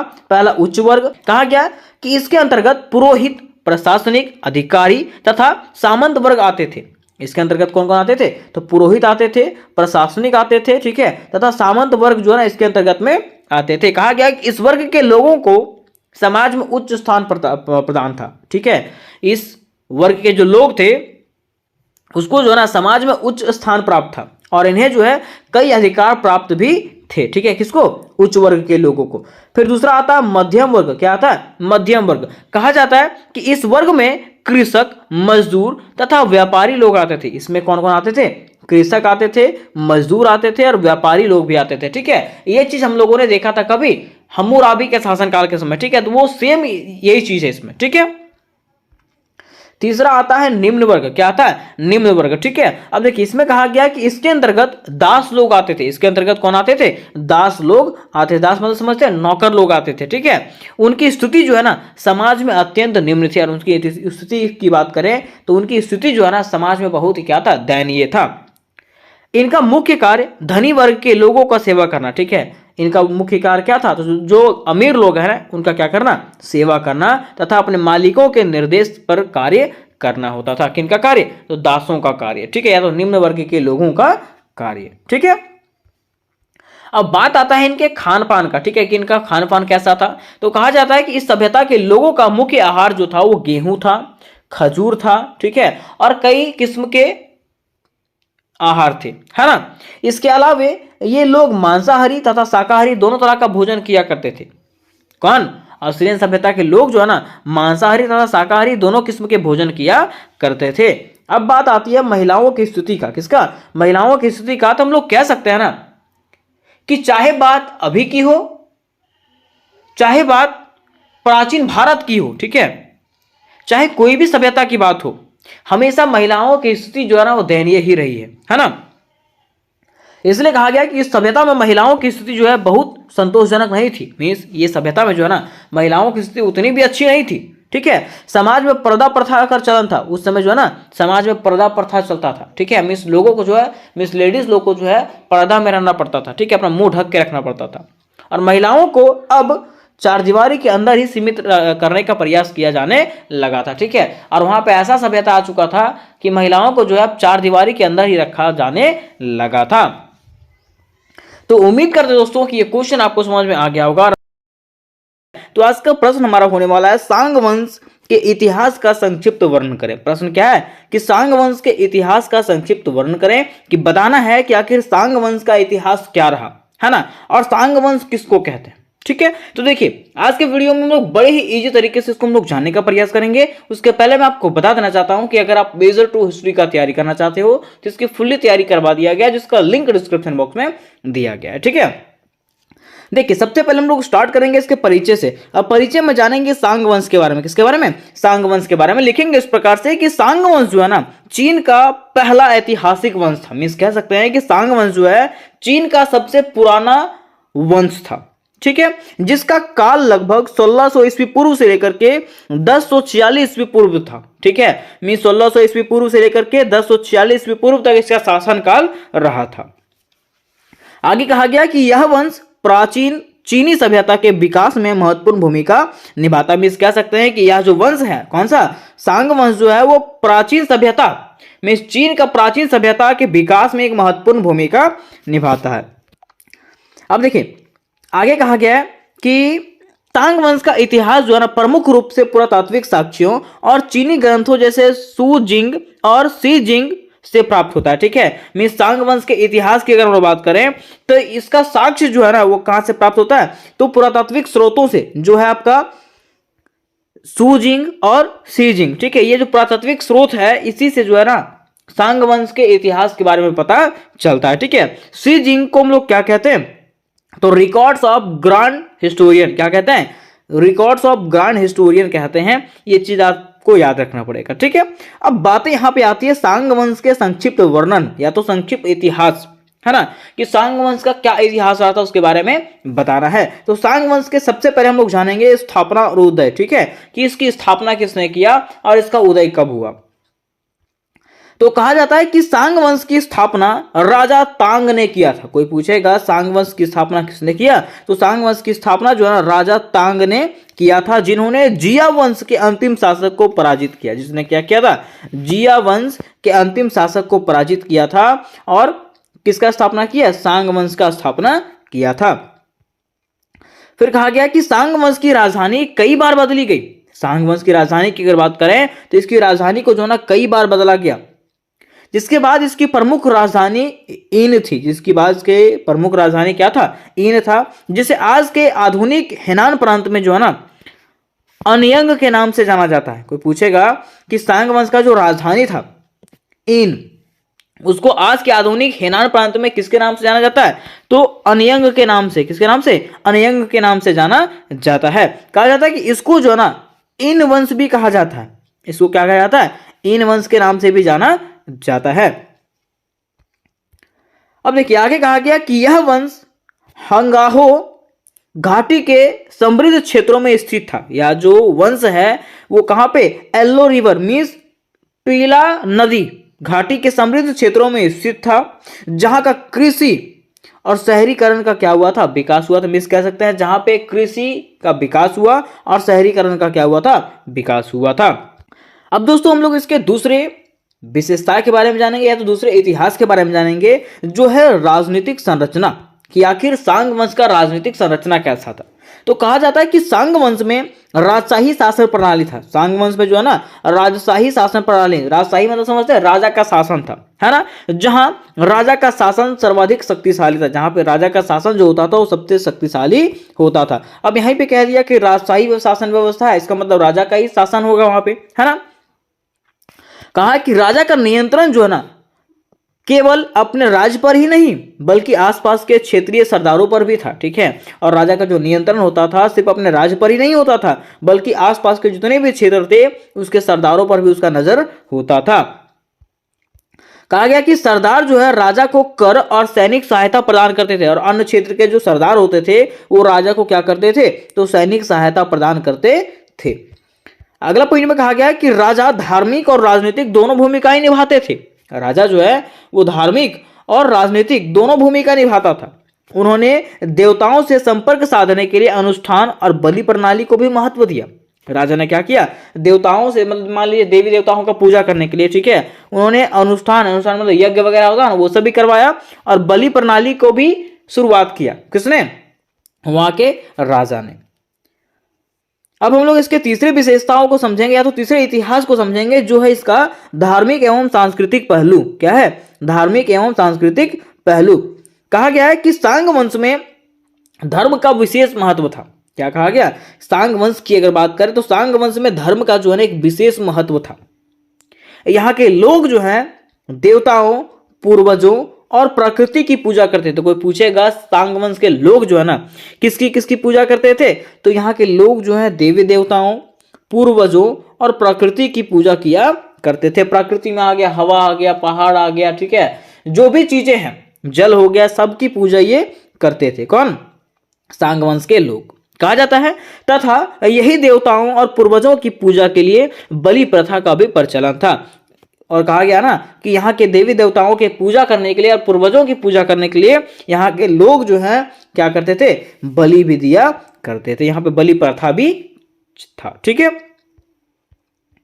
इसी में कहा गया है कि ऑरकल बोन, ठीक है, यहाँ पे एक जादू टोना हुआ करता था। जादू टोना मीन्स कह सकते हैं भविष्यवाणी किया जाता था, ठीक है। और किससे किया जाता था, ऑरकेल बोन से। किससे, ऑरकेल बोन से। देखिए कहा गया कि सांग वंश के लोग भविष्यवाणी के लिए पशुओं की हड्डियां और कछुओं के कवचों का उपयोग करते थे, ठीक है। सांग वंश के लोग क्या करते थे, भविष्यवाणी करने के लिए जो है ना पशुओं की हड्डियों और कछुओं के कवचों का उपयोग करते थे, जिसी को हम लोग ऑरकेल बोन कहते हैं। बोन मतलब हड्डी होता है कि नहीं, हाँ, तो ऑरकेल बोन कहते थे, ठीक है। मीन्स ऑरेकल बोन से वो लोग क्या करते थे, भविष्यवाणी किया करते थे। कौन, तो सांग वंश के लोग।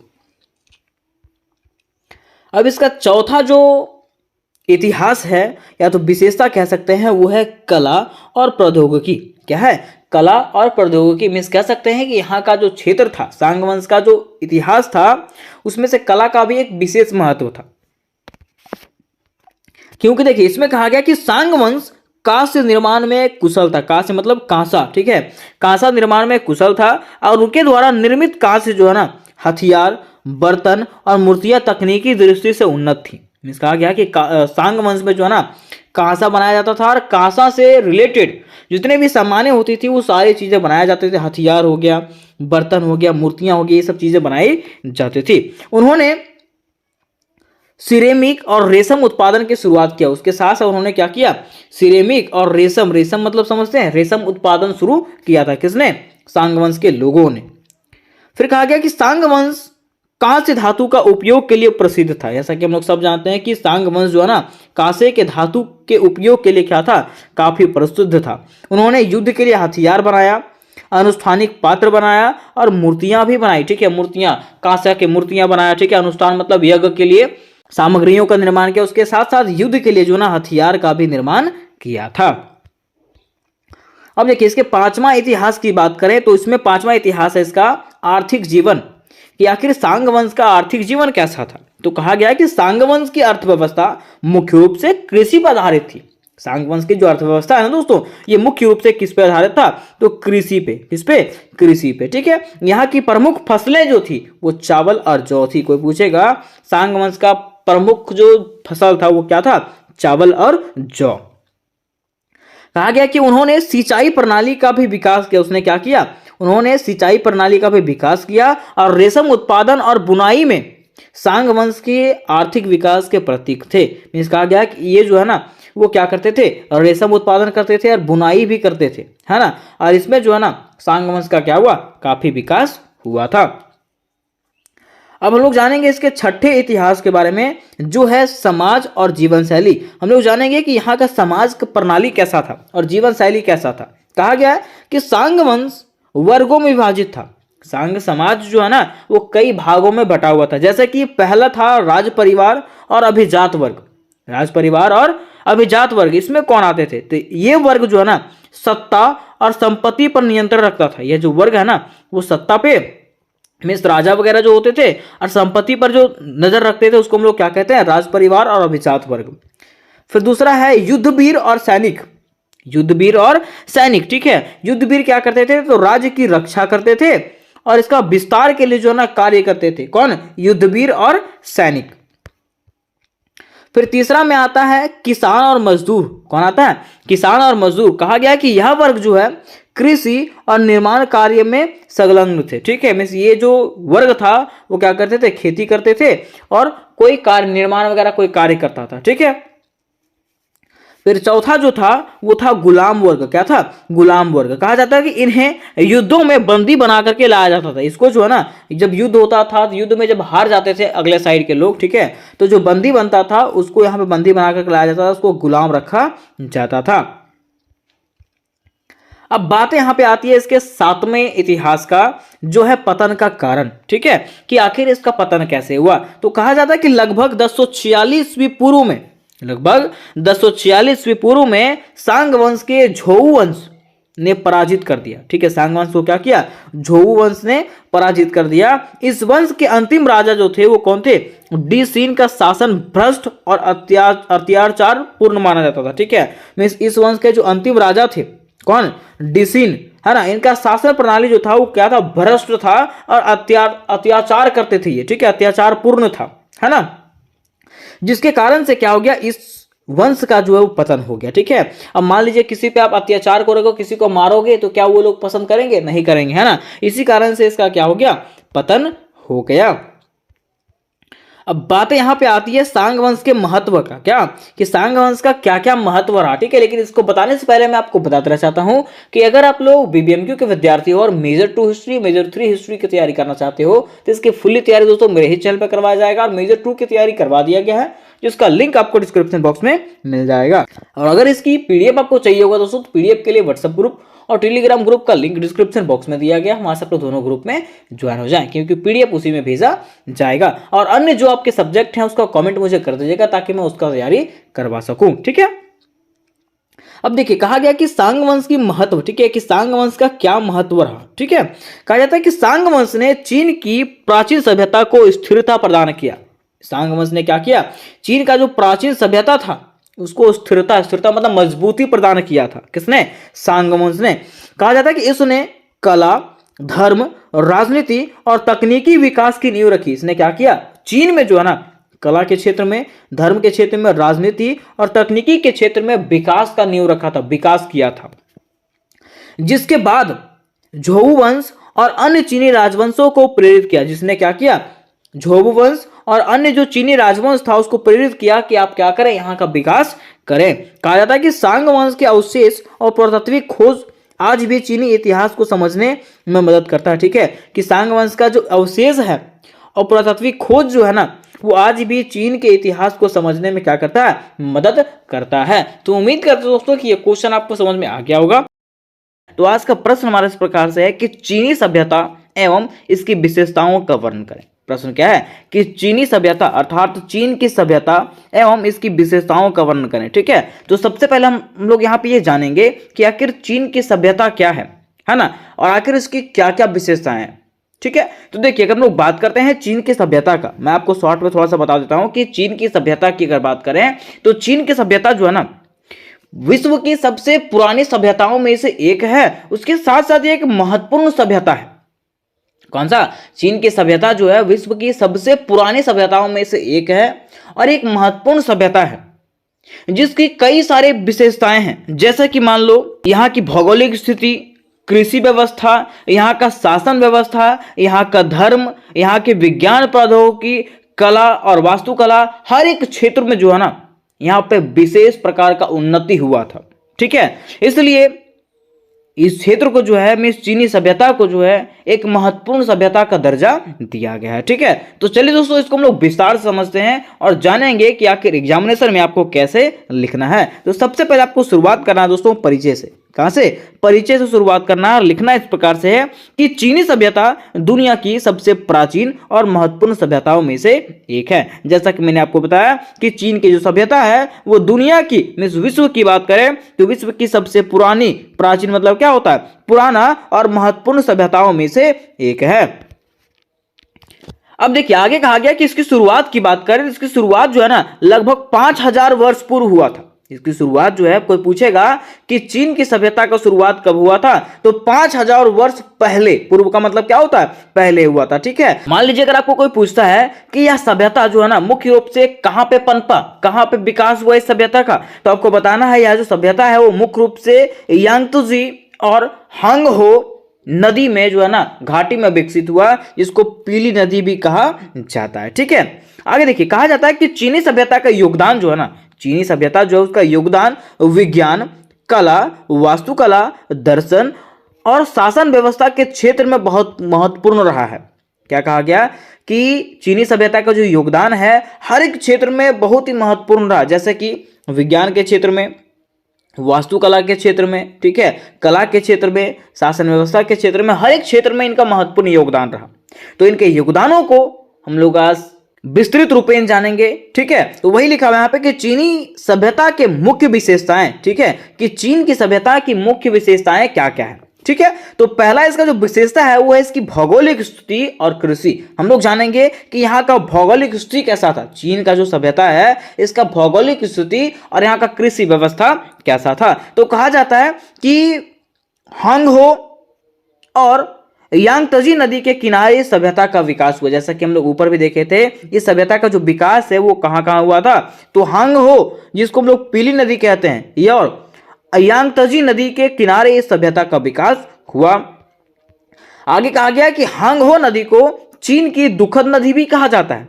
हांगहो नदी जो है ना उसको क्या कहा जाता है? चीन का दुखद नदी। अब दुखद नदी मतलब क्या होता है? दुख वाला नदी। ठीक है, इसको क्यों कहा जाता है ऐसा? तो कहा जाता है क्योंकि इसमें जो है ना बार बार आने वाले बाढ़ों ने, इसमें जो है बार बार बाढ़ आता है। ठीक है, तो इसमें बार बार आने वाले बाढ़ों ने क्या किया? विनाश भी किया लेकिन उपजाऊ मिट्टी भी प्रदान किया। ठीक है, इसने बाढ़ तो लाया लेकिन यहाँ पे उपजाऊ मिट्टी भी प्रदान किया। ठीक है, तो यहाँ पे बार बार जो बाढ़ आता था उसी के लिए इसको क्या कहा जाता था? चीन की दुखद नदी कहा जाता था। ठीक है, नेक्स्ट कहा गया कि इन नदियों के कारण उपजाऊ जमीन उपलब्ध थी।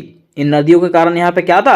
उपजाऊ जमीन था। ठीक है, जिससे कृषि आधारित समाज का विकास हुआ। जिससे क्या हुआ? यहाँ पे कृषि आधारित समाज का विकास हुआ तथा यहाँ की अगर बात करें तो चावल और गेहूं यहाँ की प्रमुख फसलें थी। कहाँ पे? चीन की सभ्यता की चावल और गेहूं जो है सबसे महत्वपूर्ण फसल थी। नेक्स्ट पॉइंट हम लोग लिखेंगे चीन की सभ्यता की विशेषताओं में शासन व्यवस्था और राजनीतिक व्यवस्था। अब हम लोग जानेंगे कि यहाँ का शासन व्यवस्था कैसा था और यहाँ की राजनीतिक व्यवस्था कैसे थी।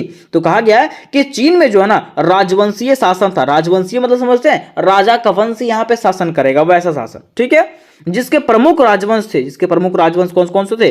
तो सांग वंश थे, है ना, जिसको पहला ऐतिहासिक वंश कहा जाता है। दूसरा छिन वंश था, छोउ वंश था, हान वंश था और मिंग वंश था। ये सब याद रखना आपको थोड़ा बहुत। ठीक है, अब देखिए चीन राजवंश में क्या हुआ था, तो कहा जाता है कि चीन राजवंश, इनका शासन जो है 221 ईस्वी पूर्व से लेकर के 206 ईस्वी पूर्व तक रहा था। और इसके दौरान जो है ना चीन को पहली बार एकीकृत किया गया। इसके दौरान चीन को क्या किया गया, चीन जो है ना एकीकृत हुआ, एकता में बटा, ठीक है। और ग्रेट वॉल ऑफ चाइना का निर्माण हुआ, और इसमें क्या हुआ, ग्रेट वॉल ऑफ चाइना जो है उसका निर्माण हुआ था। फिर कहा गया कि हान राजवंश, जिसका शासनकाल 206 ईस्वी से लेकर के 220 ईस्वी तक रहा, उसने क्या किया, कला, विज्ञान और व्यापार को बढ़ावा दिया। कोई पूछेगा हान राजवंश ने क्या किया, तो हान राजवंश ने कला, विज्ञान और व्यापार को बढ़ावा दिया और सिल्क रूट के माध्यम से व्यापार का विस्तार किया। किसने, हान राजवंश ने। आगे कहा गया कि चीन में राजा को जो है ना सन ऑफ हेवन अर्थात स्वर्ग का पुत्र कहा जाता था। कोई पूछेगा चीन के जो राजा थे, चीन के जो सम्राट थे, उसको क्या कहा जाता था, तो उसको कहा जाता था सन ऑफ हेवन अर्थात स्वर्ग का पुत्र। क्या कहा जाता था, स्वर्ग का पुत्र कहा जाता था। किसको, चीन के राजा को और सम्राट को।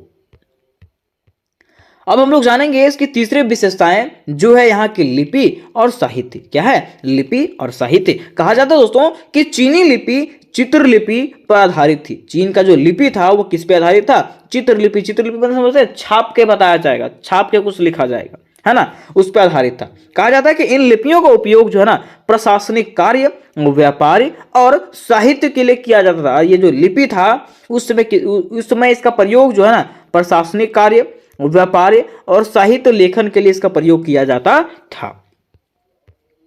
नेक्स्ट कहा गया कि कन्फ्यूशन और लाओत्से से जैसे दार्शनिकों ने साहित्य और दर्शन को नई ऊंचाई दिया। और यहाँ पे जो कन्फ्यूशंस आए थे और लाओत्से जो आए थे, इन जैसे दार्शनिकों ने क्या किया, साहित्य को और दर्शन को जो है ना एक नया ऊंचाई प्रदान किया, मीन्स विकसित किया इसको।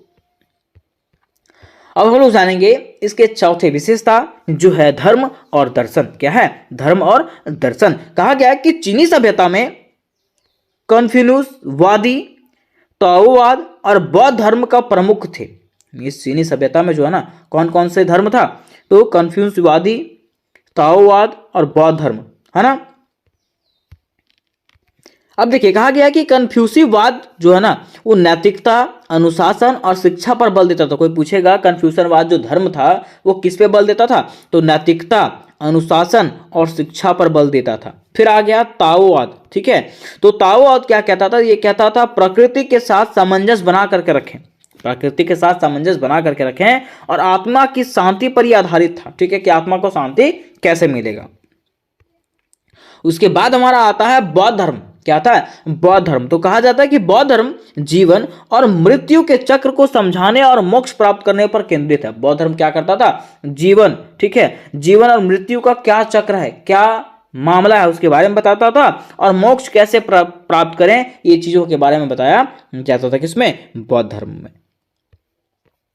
अब यहां तक हम लोगों ने इसके चौथे विशेषताओं को कंप्लीट कर लिया। अब हम लोग जानेंगे इसके पांचवा विशेषता, जो है विज्ञान और प्रौद्योगिकी। अब हम लोग जानेंगे कि आखिर चीन की सभ्यता ने विज्ञान और प्रौद्योगिकी में क्या क्या विकास किया। तो कहा जाता है कि चीन सभ्यता ने कई महत्वपूर्ण आविष्कार किए। चीनी सभ्यता जो है ना उसने कई महत्वपूर्ण आविष्कार किया था, जो मानव इतिहास के लिए मील का पत्थर साबित हुआ। जो मनुष्य के लिए क्या हुआ, मील का पत्थर मीन्स महत्वपूर्ण साबित हुआ था। किसके लिए, मनुष्यों के लिए।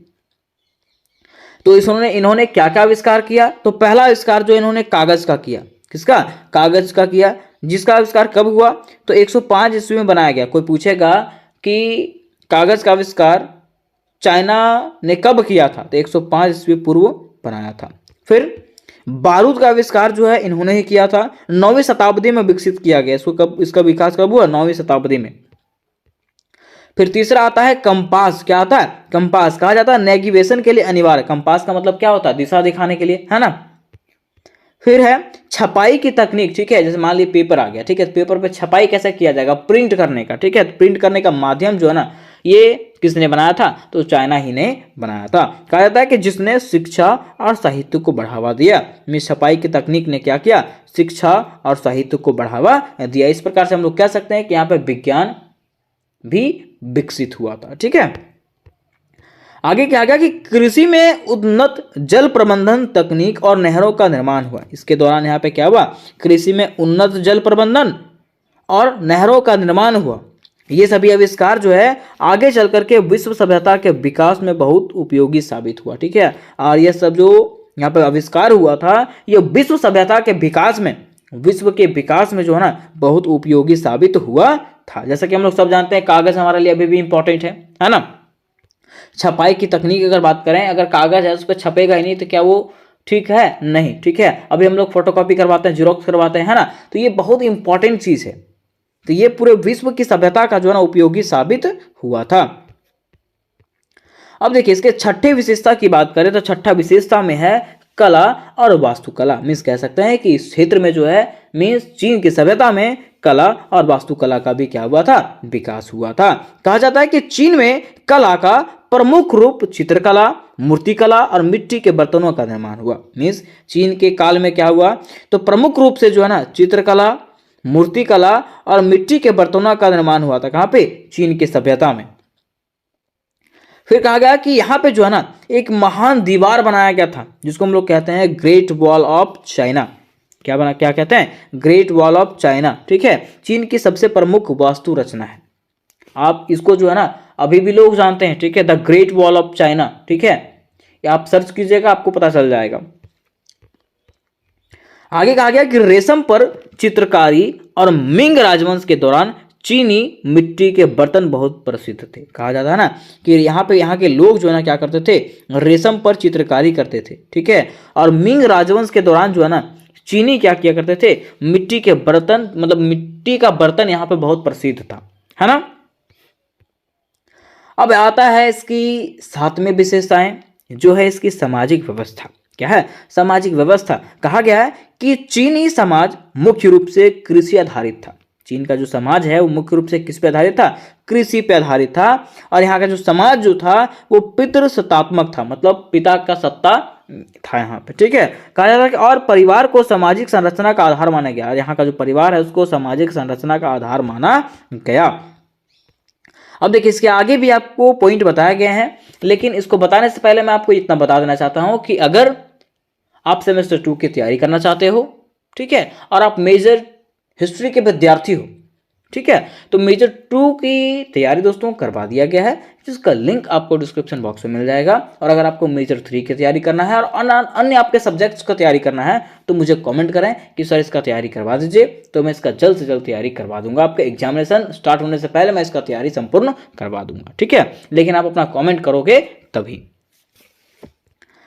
अब देखिए कहा गया कि मंदारिन प्रणाली, यहाँ पे जो था ना एक प्रणाली लागू हुआ था, मंदारिन प्रणाली। कौन सा, मंदारिन प्रणाली। ठीक है, ये प्रणाली क्या था, कहा जाता है कि शिक्षित और योग्य व्यक्तियों को शासन में उच्च पद देने की व्यवस्था। यह एक ऐसा व्यवस्था था जिसमें से शिक्षित व्यक्तियों को और योग्य व्यक्ति को जो है ना शासन के लिए उच्च पद दिया जाता था, है ना। आगे कहा गया कि यहाँ के समाज को जो है वो 4 भागों में बांटा गया। यहाँ के समाज को जो है मुख्य 4 वर्गों में बांटा गया था। पहला विद्वान, दूसरा शासक, तीसरा किसान और चौथा जो है ना व्यापारी। पहला क्या था, विद्वान था और शासक था, दूसरा किसान था, तीसरा शिल्पकार और चौथा व्यापारी, है ना। ये 4 वर्गों में इसको बांटा गया।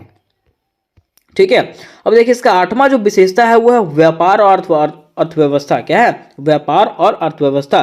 कहा गया कि चीन का व्यापार जो है ना रेशम मार्ग मीन सिल्क रूट के माध्यम से यूरोप और एशिया तक फैला हुआ था। चीन का व्यापार जो है ना वो यूरोप से एशिया तक फैला हुआ था। कहा जाता है कि चीन का रेशम, चीनी मिट्टी के बर्तन और चाय जो है ना विश्व भर में प्रसिद्ध था। चीन का जो रेशम था, चीन का जो मिट्टी का बर्तन था और जो चाय था वो विश्व भर में क्या था, प्रसिद्ध था, फेमस था। ठीक है, अब यहां तक हम लोगों ने ये क्वेश्चन को क्लियर कर लिया। अब हम लोग जानेंगे इसके निष्कर्ष, क्योंकि निष्कर्ष लिखना बड़ा ही अनिवार्य होता है ना। आप अगर ये क्वेश्चन समझ गए ना तो क्वेश्चन समझने के बाद आप निष्कर्ष खुद से भी लिख सकते हो। लिखेंगे इस प्रकार से कि चीनी सभ्यता ने दुनिया को शिक्षा, विज्ञान, कला, दर्शन और शासन के क्षेत्र में महान योगदान दिया। ये तो हम लोग सब जानते हैं। आगे कहा गया कि इसकी संस्कृति, परंपराएं, विचार आज भी पूरे विश्व में आदर के साथ देखे जाते हैं। किसकी संस्कृति? तो चीन की संस्कृति। कहा जाता है कि चीन की प्राचीन सभ्यता का अध्ययन हमें मानव इतिहास और सभ्यता के विकास को समझने में मदद करता है। चीन का जो प्राचीन सभ्यता था, पुरानी सभ्यता था, यह हमें सिखाता है कि मानव का इतिहास और सभ्यता का विकास कैसे किया जाना चाहिए। ठीक है, तो उम्मीद कर दोस्तों कि ये क्वेश्चन आप समझ गए होंगे। दोस्तों क्वेश्चन आपका, हड़प्पा सभ्यता या तो फिर सिंधु घाटी सभ्यता के मुख्य विशेषताओं का वर्णन करें। ठीक है, क्वेश्चन आपका इस प्रकार से पूछा जा सकता है कि हड़प्पा सभ्यता के मुख्य विशेषताओं का वर्णन करें, यहाँ का नगर नियोजन कैसा था। ठीक है, हर चीज के बारे में पूछेगा। मीन्स किसी भी प्रकार का आपको क्वेश्चन पूछता है हड़प्पा सभ्यता से रिलेटेड, उसके विशेषताओं से रिलेटेड, सिंधु घाटी सभ्यता के विशेषताओं से रिलेटेड, तो बिल्कुल सेम आंसर आपको यहाँ पे देना है। ठीक है, तो चलिए हम लोग जानते हैं कि आखिर हड़प्पा सभ्यता क्या था। ठीक है, देखिए दोस्तों, इसके पहले वाले वीडियोस में जो मैंने आपको हड़प्पा सभ्यता के उत्पत्ति और विस्तार के बारे में बता दिया था, उसके साथ साथ इसका पतन कैसे हुआ था वो चीज मैंने क्लियर करवा दिया था। ठीक है, तो आज की वीडियो में ओनली फॉर हम लोग ये जानने वाले हैं ना कि हड़प्पा सभ्यता की क्या क्या मुख्य विशेषताएं थी, इसका विशेषता क्या क्या था। तो देखिए दोस्तों, सबसे पहले क्वेश्चन अगर दिया रहेगा तो क्वेश्चन में सबसे पहले हम लोग क्या करेंगे, भूमिका को लिखेंगे। क्या लिखेंगे? भूमिका को लिखेंगे, और उसके साथ साथ देखिए इसके विशेषताओं को हम लोग बड़ा इजी तरीके से समझने वाले हैं। ठीक है, तो चलिए सबसे पहले इसके भूमिका को समझते हैं कि आखिर इसके भूमिका में हम लोग को लिखना क्या है। ठीक है, देखिए अगर भूमिका की बात करें दोस्तों, तो भूमिका में हम लोग को इस प्रकार से लिखना है कि हड़प्पा सभ्यता सिंधु घाटी में फैली हुई थी, इसलिए इस सभ्यता को जो है सिंधु घाटी सभ्यता भी कहा गया। ठीक है, मीन्स हड़प्पा सभ्यता जो है वो सिंधु नदी घाटी में जो है ना ये फैला हुआ था, इसलिए इस सभ्यता को जो है सिंधु घाटी सभ्यता भी कहा जाता है। ठीक है, इसके साथ साथ इस सभ्यता को जो है ना सिंधु सरस्वती सभ्यता भी कहा जाता है। किसको? हड़प्पा सभ्यता को। ठीक है, तो कंफ्यूजन नहीं होना, तीन चीज, हड़प्पा सभ्यता इसको कहा जाता है, सिंधु घाटी सभ्यता कहा जाता है, उसके साथ साथ सिंधु सरस्वती सभ्यता भी कहा जाता है हड़प्पा सभ्यता को। ठीक है, यह विश्व की प्राचीन नदी घाटी सभ्यताओं में से प्रमुख सभ्यता थी। ठीक है, यह जो सभ्यता है वो विश्व की सबसे प्राचीन सभ्यताओं में से एक है। ठीक है, बताया जाता है हड़प्पा सभ्यता का समय काल 3300 ईस्वी पूर्व से 1700 ईस्वी पूर्व तक माना जाता है। हड़प्पा सभ्यता का काल क्या है? तो 3300 ईस्वी पूर्व से 1700 ईस्वी पूर्व तक जो है ना इसका समय काल माना जाता है, हड़प्पा सभ्यता का समय काल। ठीक है, यहां तक जो है हम लोग को इसके भूमिका में क्लियर कर देना। ठीक है, लिख देना। ठीक है, अब आगे देखिए, इस सभ्यता के अगर मुख्य प्रमुख केंद्र की बात करें, इस सभ्यता के प्रमुख केंद्रों की अगर बात करें तो इसका मुख्य केंद्र कौन से थे? तो हड़प्पा था, मोहनजोदड़ो था, कालीबंगा था, लोथल, धोलावीरा, राखीगढ़, यादी। ठीक है, ये सब जो थे इस सभ्यता के प्रमुख केंद्र थे। ठीक है, यह सभ्यता दक्षिण एशिया के पश्चिमी भाग में फैली हुई थी। यह जो सभ्यता है वो दक्षिण भारत के पश्चिमी भाग में जो है ना वो पूरी तरीके से फैल चुका था। कौन सा? सिंधु घाटी सभ्यता या तो हड़प्पा सभ्यता की बात करें। ठीक है, अब देखिए दोस्तों, सबसे पहले जिस तरह की क्वेश्चन हम लोग को जैसे कि पूछा गया था कि हड़प्पा सभ्यता की विशेषताएं या तो सिंधु घाटी सभ्यता की विशेषताएं। ठीक है, तो इस सभ्यता की विशेषताएं जो है ना हम लोग 5 तरीके से इसको जानेंगे। ठीक है, 5वां में आपका इसका पतन का कारण हो जाएगा। ठीक है, लेकिन 4 तरीके से जानेंगे। नगर निर्माण, ठीक है, दूसरा सामाजिक जीवन, तीसरा आर्थिक जीवन और कला का विकास, कि यहाँ पे जो है ना किस प्रकार से नगर का निर्माण किया जाता था, कैसे भवनों का निर्माण किया जाता था, यहाँ का सामाजिक जीवन कैसा था, यहाँ का आर्थिक जीवन कैसा था, उसके साथ साथ यहाँ पे कला का किस प्रकार से विकास हुआ, कहाँ पे? हड़प्पा सभ्यता का। ठीक है, उसकी विशेषताओं को हम लोग एक एक करके एकदम इजी सा लैंग्वेज में क्लियर करते हैं। ठीक है, तो देखिए सबसे पहले हम लोग स्टार्टिंग वाला में हड़प्पा सभ्यता में नगर निर्माण एवं भवन निर्माण। ठीक है, कि यहाँ पे नगर निर्माण कैसे किया जाता था, उसके साथ साथ भवन निर्माण का कार्य यहाँ पे कैसा था। ठीक है, देखिए बताया जाता है दोस्तों कि योजनाबद्ध तरीकों से नगरों एवं भवनों का निर्माण इस सभ्यता का सर्वश्रेष्ठ विशेषता था। ये जो सभ्यता है हड़प्पा सभ्यता जो है इसका सर्वश्रेष्ठ विशेषता क्या था कि यहाँ पे जो है ना योजनाबद्ध तरीकों से जो है ना नगर बनाया जाता था। मीन्स पहले से योजना बनाया जाता था कि कैसे ये नगर को बनाना है। ठीक है, और यहाँ पे भवनों का निर्माण भी जो है ना योजना के तहत ही बनाया जाता था। ठीक है, सभी प्रमुख नगर जिनमें हड़प्पा, मोहनजोदड़ो, चहुंदड़ो, लोथल तथा कालीबंगा जो है ना सभी प्रमुख नगर नदियों के तट पे बसे हुए थे। इन नगरों की सुरक्षा के लिए चारों ओर परकोटा मींस बाउंड्री का दीवार जो है ना निर्माण कराया जाता था। मतलब देखिए यहाँ पे जो है ना जितने भी प्रमुख शहर थे वो जो है ना वो नदियों के किनारे बसे हुए थे, नदियों के तट पे जो है ना बसे हुए थे। ठीक है, लेकिन देखिए इनके सुरक्षा के लिए क्या था, यहाँ पे जितना भी नगर यहाँ पे निर्माण हुआ था उसके सुरक्षा के लिए जो है ना उसके चारों तरफ से जो है ना बाउंड्री किया जाता था। क्या किया जाता था? बाउंड्री किया जाता था, ताकि यह जो शहर है या जो नगर रहे वो क्या रहे? सुरक्षित रहे। ठीक है, आगे फिर बताया गया कि प्रत्येक नगर में चौड़ी एवं लंबे सड़कें थी। जितने भी नगर थे वहां पे सभी नगर में जो है ना चौड़ी एवं लंबे सड़कें थी। ठीक है, देखिए अगर उस समय की अगर बात करें, हड़प्पा सभ्यता की बात करें, तो हड़प्पा सभ्यता जो है ना हमारे आज के युग को जो है ना टक्कर देता है। ठीक है, उसके साथ साथ चौड़ी सड़कें एवं एक दूसरे शहर को जोड़ती थी। वहां पे जो चौड़ी सड़कें जो थी वो क्या करते थे? एक दूसरे शहर को, जितने वहां पे शहर थे उसको क्या करते थे? आपस में जोड़ते थे। ठीक है, बताया जाता है कि सिंधु घाटी सभ्यता में कच्चे, पक्के, छोटे बड़े सभी प्रकार के भवनों के अवशेष मिलते हैं। सिंधु घाटी सभ्यता में जो है ना यहाँ पे हर प्रकार के मकान मिलते हैं, हर प्रकार के भवन मिलते हैं। ठीक है, चाहे वो छोटे हो, चाहे वो बड़े हो, चाहे वो कच्चे हो, चाहे वो पक्के हो, हर तरह के भवनों का यहाँ पे अवशेष मिलता है। बताया जाता है आगे कि भवन निर्माण में सिंधु सभ्यता के लोग काफी समृद्ध थे। भवन निर्माण में जो है ना सिंधु सभ्यता के लोग जो है ना काफी समृद्ध थे। इनके द्वारा निर्मित मकानों में हर तरह के सुखी सुविधा की पूर्ण व्यवस्था थी, और इनके द्वारा जितने भी मकान बनाए जाते थे, घर बनाए जाते थे ना, वहां पे जो ना हर तरह के सुखी सुविधाएं लोगों के लिए क्या था? पर्याप्त था। ठीक है, जैसे कि प्रकाश व्यवस्था के लिए रोशनीदार एवं खिड़कियां बनाई जाती थी। मीन्स देखिए सूर्य का प्रकाश आने के लिए जो है ना खिड़कियां बनाया जाता था, और रसोई घर बनाया जाता था, स्नानागृह बनाया जाता था जहाँ पे नहाया जाता है। ठीक है, फिर आंगन बनाया जाता था, एवं भवन कई मंजिले के होते थे, और भवन जो है ना घर जो है ना कई मंजिले के भी बनाया जाता था। ठीक है, दीवार ईंटों से बनाई जाती थी, उसके साथ साथ दीवार जो है ना ईंटों से बनाई जाती थी, और भवनों जो है ना भवन बनाया जाता था, घरों में कुएं भी बनाए जाते थे। ठीक है, ये सब चीज उस समय होता था। तो हम लोग ये चीज कह सकते हैं ना कि हड़प्पा सभ्यता जो था वो आज के युग को जो है ना वो भली भांति टक्कर दे सकता है, क्योंकि उस समय का जो युग था, उस समय का जो युग था, हड़प्पा सभ्यता का जो युग था ना, वो आज के युग के जैसा था। ठीक है, उस सभ्यता में जो है हर वो सुखी सुविधाएं थी जो आज की सभ्यता में है। तो दोस्तों यहाँ तक हम लोगों ने हड़प्पा के नगर नियोजन और भवन निर्माण के बारे में पढ़ा था। ठीक है, अब हम लोग इसके बारे में जानेंगे ना कि इसके क्या क्या विशेषताएं थी, कि आखिर यहाँ पे नगर नियोजन कैसा था और भवन निर्माण जो है ना उसके क्या क्या विशेषताएं थी, कैसे यहाँ पे बनाया जाता था। ठीक है, तो देखिए पहला पॉइंट में हो जाएगा यहाँ पे विशाल स्नानागार बनाया जाता था। मीन्स जब मोहनजोदड़ो का उत्खनन किया गया था, जब यहाँ पे उसका खुदाई किया गया था, उस समय यहाँ पे जो है ना विशाल स्नानागार मिला था। क्या मिला था? विशाल स्नानागार मिला था, जो अत्यंत क्या था? भव्य था। मतलब ये बहुत बड़ा था।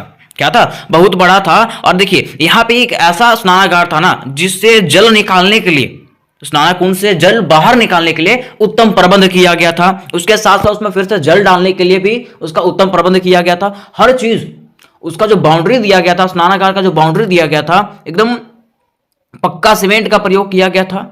ठीक है, उच्च कोटि के सामग्री, मतलब बढ़िया सामग्री का प्रयोग किया गया था। ठीक है, और यही कारण है कि आज भी जो है ना ये विशाल स्नानागार जो है अस्तित्व में बना है। ठीक है, 5000 साल होने के बावजूद भी जो है ये विशाल स्नानागार जो है अस्तित्व में विद्यमान है। ठीक है, तो ये हो गया पहला आपका विशेषता। दूसरा विशेषता है कि यहाँ का अन्न भंडार। ठीक है, यहाँ पे क्या मिला था? अन्न भंडार मिला था। जब हड़प्पा सभ्यता का, हड़प्पा नगर का जो है ना उत्खनन किया गया था, तो यहाँ पे जो है ना बहुत सारे किलों में क्या मिला था? अन्न भंडार मिला था। ठीक है, जहां पे अन्न को क्या किया जाता है? भंडार करके रखा जाता है, जमा करके रखा जाता है। ठीक है, देखिए बताया क्या है, हड़प्पा नगर के उत्खनन में यहाँ के किले के राजमार्ग में दोनों ओर 6-6 पंक्तियों वाले अन्न भंडार के अवशेष मिले हैं। अन्न भंडार की लंबाई 18 मीटर व चौड़ाई 7 मीटर थी। इसका मुख्य द्वार नदी की ओर खुलता था। ऐसा लगता था कि जलमार्ग से अन्न ला करके यहाँ एकत्रित किया जाता था। संभवतः उस समय इस प्रकार के विशाल अन्न भंडार ही राजकीय कोषागार के मुख्य रूप थे। मीन्स बताया गया है कि देखिए यहाँ पे राजमार्ग, जो राजा का महल जो था, वहां पे जाने का रास्ता में जो है ना दोनों तरफ, दोनों साइड से जो है ना 6-6 पंक्तियां में क्या बना हुआ था? अन्न भंडार बना हुआ था। ठीक है, और इसका जो मुख्य द्वार जो था वो नदियों की तरफ खुलता था। इधर खुलता था, नदियों की तरफ खुलता था। और ऐसा माना जाता है कि नदियों से, समुद्री मार्ग से जो है ये अन्न ला करके यहाँ पे एकत्रित किया जाता था। समुद्री मार्ग से यहाँ पे अन्न ला करके एकत्रित किया जाता था। ठीक है, और यही जो था उस समय राजकीय कोषागार का जो है ना क्या था? मुख्य रूप था। मीन्स यहाँ पे जो है ना विशाल अन्न भंडार था, जहां पे अन्न को भंडार में रखा जाता है। इसके बाद देखिए इसका तीसरा विशेषता है जल निकासी प्रणाली। जल निकासी प्रणाली कहने का मतलब दोस्तों देखिए, जैसे कि आज हमारा अगर समाज देखें, गांव देखें, तो ऐसे ऐसे रोड बनाए जाते हैं ना जिसके किनारे जो है ना बहुत सारा गंदगी पड़ा हुआ रहता है। नली वगैरह जब पानी गिरता है ना तो नली का व्यवस्था नहीं किया रहता, ठीक है। लेकिन उस समय की अगर बात करें, हड़प्पा सभ्यता की बात करें, तो उस समय हर चीज सुचारू रूप से बनाया गया था, ठीक है। वहां पे गली बनाया गया था और गली के साइड साइड में जो है ना ईंटों के पक्की नलियां बना हुआ था। कहां पे? हड़प्पा सभ्यता में, सिंधु घाटी सभ्यता में, ठीक है। मकानों की नलियों, सड़कों व गलियों की नलियों से मिल जाती थी, और मकान से जो नली निकलता था ना, जो घर से आपका जो नली निकलता है वो सीधे कहां मिलता था? रोड के नली में मिल जाता था, ठीक है। नलियों को जो है ईंटों और पत्थर से ढकने की व्यवस्था थी, और नली को जो है ईंटा और पत्थर से ढक दिया जाता है। जैसे अभी जो काम हो रहा है हम लोगों का, ठीक है, वो देखते हैं सीमेंट से उसमें क्या किया जाता है, उसमें ढाल दिया जाता है उसको, ठीक है। तो वैसे उस समय जो है ना ईंटों और पत्थरों से जो है ना उसको ढकने की व्यवस्था थी। इन्हें साफ करने स्थान स्थान पर गड्ढे या नलकूप बनाए हुए थे, ठीक है। इन्हें साफ करने के लिए जो है ना, ये नलियों को साफ करने के लिए स्थान स्थान पर, जगह जगह पे क्या बनाया गया था? नलकूप बनाए गए थे। इस नलकूपों में कूड़ा करकट जमा हो जाता था और नलियों का प्रवाह अवरुद्ध हो जाता था, ठीक है। नलियों के मोड़ों और संगम पर ईंटों का प्रयोग होता था, ठीक है। अब देखिए यहाँ पे जो नलकूप होता था ना, उसमें क्या होता था कि जितना भी कूड़ा करकट है, ठीक है, वो जमा हो जाता था, जिसके कारण वहां के जो प्रवाह है, जो नली का जो प्रवाह है वो रुक जाता था, ठीक है। तो लोग क्या करते थे? उसको साफ भी कर देते थे, ठीक है। मतलब हर चीज का यहाँ पे उत्तम प्रबंध था। कहां पे? हड़प्पा सभ्यता में। तो इस तरीके से हम लोग कह सकते हैं कि हड़प्पा सभ्यता जो है अपने काल में जो है ना, वो क्या था? एक सर्वश्रेष्ठ काल था, ठीक है। अब देखिए इसके दूसरा विशेषता जो है हड़प्पा सभ्यता का सामाजिक जीवन। इसके पहले तो हम लोगों ने इसके नगर नियोजन और भवन निर्माण के विशेषताओं को देख लिया, ठीक है। अब हम लोग देखते हैं ना कि हड़प्पा सभ्यता के सामाजिक जीवन, कि आखिर हड़प्पा सभ्यता का सामाजिक जीवन कैसा था, यहाँ के लोग जो है ना वो कैसे रहते थे, ठीक है। तो देखिए बताया गया है, हड़प्पा जैसी विकसित सभ्यता एक मजबूत कृषि ढांचे पर ही पनप सकती है। हड़प्पा के किसान नगर के नदी के पास मैदान में रहते थे, या शिल्पकारों, व्यापारियों और अन्य शहरों में रहने वाले के लिए अतिरिक्त अन्न पैदा करते थे, ठीक है। देखिए बताया जाता है कि हड़प्पा जैसे विकसित सभ्यता की अगर बात करें तो इसको मजबूती कहां से प्राप्त हुआ? तो कृषि से ही प्राप्त हुआ। किससे? कृषि से प्राप्त हुआ, ठीक है। हड़प्पा के जो किसान है ना, हड़प्पा के जो किसान थे वो कहां रहते थे? नदियों के किनारे अपना नगर बसाते थे। कहां पे? नदियों के किनारे अपना नगर बसाते थे। और वो लोग क्या करते थे? जो शहर में लोग रहते हैं ना, उन लोगों के लिए जो है ना अतिरिक्त अन्न पैदा करते थे, अतिरिक्त अनाज का पैदावार वो लोग करते थे किसान, ठीक है। कृषि के अलावा ये बहुत सारे अन्य कलाओं में भी विशेष रूप से निपुण थे। और ऐसा नहीं कहा जा सकता, ठीक है, कि सिर्फ वो लोग कृषि ही करते थे, कृषि के साथ साथ दूसरे कार्य भी वो लोग करते थे, और उसमें भी क्या थे? वो लोग निपुण थे, ठीक है। घरों के आकार में भिन्नता को देखते हुए कुछ विद्वानों का मत है कि हड़प्पा समाज वर्गों में बांटा था, ठीक है। देखिए यहाँ पे अगर हड़प्पा सभ्यता की गांवों की बात करें, हड़प्पा सभ्यता के घरों की बात करें, ठीक है, तो उसका आकार जो है ना बहुत, किसी का आकार बड़ा था, किसी का छोटा था। जैसे मान लीजिए आज के समाज की अगर बात करें, ठीक है, तो क्या सबका घर जो है ना 2 तल्ला 3 तल्ला बना रहता है? क्या नहीं, ठीक है। जिसके पास पैसे ज्यादा है वो उसका 2-3 तल्ला बना हुआ रहता है, ठीक है, मतलब बड़ा घर बनाता है। जिसका पैसा कम है वो छोटा घर बनाता है, ठीक है। तो उसी तरह उस समय भी था, उस समय हड़प्पा सभ्यता को जो है समाज में बांटा गया था। ऐसा फिक्स नहीं कहा जा सकता, ठीक है, ऐसा बस बताया गया है, मानना है विद्वानों का, लेकिन ये रियली में कहा नहीं गया है, ठीक है। अब देखिए इसके क्या क्या विशेषताएं थी। देखिए इसका विशेषता था, पहला विशेषता भोजन। यहाँ का भोजन प्रणाली कैसा था? देखिए बताया जाता है कि हड़प्पा संस्कृति के लोग भोजन के रूप में गेहूं, चावल, तिल, मटर आदि का उपयोग करते थे। लोग मांसाहारी भी थे, विभिन्न जानवरों का शिकार भी करते थे, ठीक है। उसके साथ साथ फलों का प्रयोग भी करते थे। देखिए हड़प्पा संस्कृति के लोग की अगर बात करें तो इनका प्रमुख भोजन क्या होता था? गेहूं था, चावल था, तिल, मटर इत्यादि का उपयोग लोग करते थे, ठीक है। यहाँ के लोग मांसाहारी और शाकाहारी दोनों थे, क्योंकि यहाँ के जब खुदाई हुआ था, ठीक है, तो यहाँ पे जो है ना बहुत सारे बर्तन भी मिले थे, है ना, फलों का भी अवशेष मिला था। बताया जाता है कि खुदाई से बहुत सारे ऐसे बर्तन मिले हैं जिनसे आकार व प्रकार के खाद्य व पेय सामग्री की विविधता का पता लगाया जा सकता है, ठीक है। पीसने के लिए चक्की का प्रयोग करते थे वो लोग। देखिए मान लीजिए गेहूं है, ठीक है, तो गेहूं को क्या ऐसे खा जाएंगे? नहीं, उसको पीसने के लिए चक्की का भी प्रयोग करते थे। वो सारे अवशेष जो है ना हड़प्पा सभ्यता के खुदाई के दौरान मिला है, ठीक है। तो इस प्रकार से हम लोग ये भी जान सकते हैं ना कि हड़प्पा सभ्यता जो है आज के युग को भली भांति टक्कर दे सकती है। फिर देखिए यहाँ का जो सामाजिक जीवन में वस्त्र का विशेषता है, ठीक है। देखिए बताया जाता है कि सिंधु घाटी के निवासियों को की वेशभूषा के संबंध में कहा जाता है कि महिलाएं घाघरा साड़ी व पुरुष धोती एवं पगड़ी का प्रयोग करते थे। देखिए सिंधु घाटी सभ्यता मतलब उस समय की अगर बात करें तो वहां पे जो है ना महिलाएं जो है ना घाघरा साड़ी पहनते थे, और पुरुष जो है वो धोती और एवं पगड़ी का प्रयोग करते थे। स्वयं हाथ से धागा बुनकर वस्त्र बनाते थे, और उन लोग जो है ना स्वयं हाथ से अपने हाथों से धागा से बुन करके जो है ना वस्त्र बनाया करते थे हड़प्पा सभ्यता के लोग। ठीक है। फिर देखिए उसके साथ साथ तीसरा विशेषता यहाँ पे आभूषण एवं सौंदर्य प्रसाधन, ठीक है। आभूषण, वहां के लोग आभूषण भी बनाया करते थे और सौंदर्य, जैसे मान लीजिए आज के लोग मेकअप करते हैं, है ना, बहुत सारा सामान, बहुत सारा चीज है, ठीक है, फाउंडेशन आ गया है ना। तो वैसे यहाँ वहां पहले के युग में जो है ना बहुत सारे आभूषण थे, बहुत तरह का आभूषण बनाया जाता था, सौंदर्य प्रदर्शन भी किया जाता था। जैसे कि देखिए बताया गया है कि स्त्री पुरुष दोनों आभूषण धारण करते थे। उस समय के हड़प्पा सभ्यता की अगर बात करें तो स्त्री और पुरुष जो है ना दोनों के दोनों क्या करते थे, आभूषण धारण करते थे। आभूषणों में हार, कंगन, अंगूठी, कर्णफूल, भुजबंद, हंसली, कड़े, करधनी, पायजेब आदि विशेष उल्लेखनीय है, ठीक है। अब देखिए मैं आपको बताना चाहता हूं, देखिए अगर पहले के लोगों की अगर बात करें तो आपकी दादी वगैरह होंगी, आपकी परदादी वगैरह होंगी, तो उसको आप लोग देखे होंगे कि उनके हाथों में जो ना बड़े बड़े कड़े लगे हुए रहते थे, ठीक है, उनके गर्दनों में कड़े पहने हुए रहते थे लोग, ठीक है। तो इस तरह के लोग आभूषण पहना करते थे, ठीक है। देखिए बताया जाता है कि आभूषण जो है सोने, चांदी, पीतल, तांबा, हाथी दांत, हड्डियों और पक्की मिट्टी के बने होते थे। आभूषण जो है ना सोना का भी बना रहता है, चांदी का भी था, पीतल का भी, मतलब बहुत तरह के आभूषण वहां पे बनाए जाते थे, ठीक है। अमीर बहुमूल्य धातुओं और जवाहरातों का आभूषण धारण करते थे। स्त्री पुरुष दोनों श्रृंगार प्रेमी थे। वे धातु एवं हाथी दांत के कंघी एवं आईना का प्रयोग करते थे। वो लोग क्या करते थे, धातु एवं हाथी के दांत की कंघी एवं आईना का प्रयोग लोग करते थे। कौन लोग, हड़प्पा वासी, ठीक है। अब हम लोग बढ़ते हैं इसके तीसरे विशेषता की तरफ, ठीक है। तीसरा विशेषता क्या है, हड़प्पा सभ्यता का आर्थिक जीवन, कि आखिर हड़प्पा सभ्यता का आर्थिक जीवन कैसा था, ठीक है। पहले हम लोगों ने इसका नगर नियोजन देख लिया, उसके बाद भवन निर्माण देख लिया, उसके बाद सामाजिक जीवन देख लिया। अब हम लोग आर्थिक जीवन देख लेते हैं कि हड़प्पा सभ्यता का जो आर्थिक जीवन है वो कैसा है, ठीक है। देखिए बताया जाता है कि हड़प्पा सभ्यता का आर्थिक जीवन जो है ना कृषि पे निर्भर करता है, ठीक है। यहाँ का आर्थिक व्यवस्था, देखिए बताया जाता है कि हड़प्पा युग में सिंधु नदी में बाढ़ आती थी। हड़प्पा युग में जो है ना सिंधु नदी में क्या आता था, बाढ़ आता था, जो भूमि को और अधिक उपजाऊ बना देता था, जो भूमि को क्या करता था, अधिक उपजाऊ बना देता था, ठीक है। सिंधु घाटी के लोग जो है ना बाढ़ से उपजाऊ भूमि में नवंबर के महीने में गेहूं और जौ की बुआई करते थे और अपनी फसल अप्रैल के महीना में बाढ़ आने से पहले काट लेते थे। यहाँ के लोग क्या करते थे, सिंधु घाटी के जो लोग थे वो लोग क्या करते थे कि ये लोग नवंबर के महीने में जो है ना गेहूं और जौ की बुआई करते थे, ठीक है, और अपना फसल जो है ना अप्रैल के महीना तक बाढ़ आने से पहले जो है ना वो लोग काट लेते थे, ठीक है।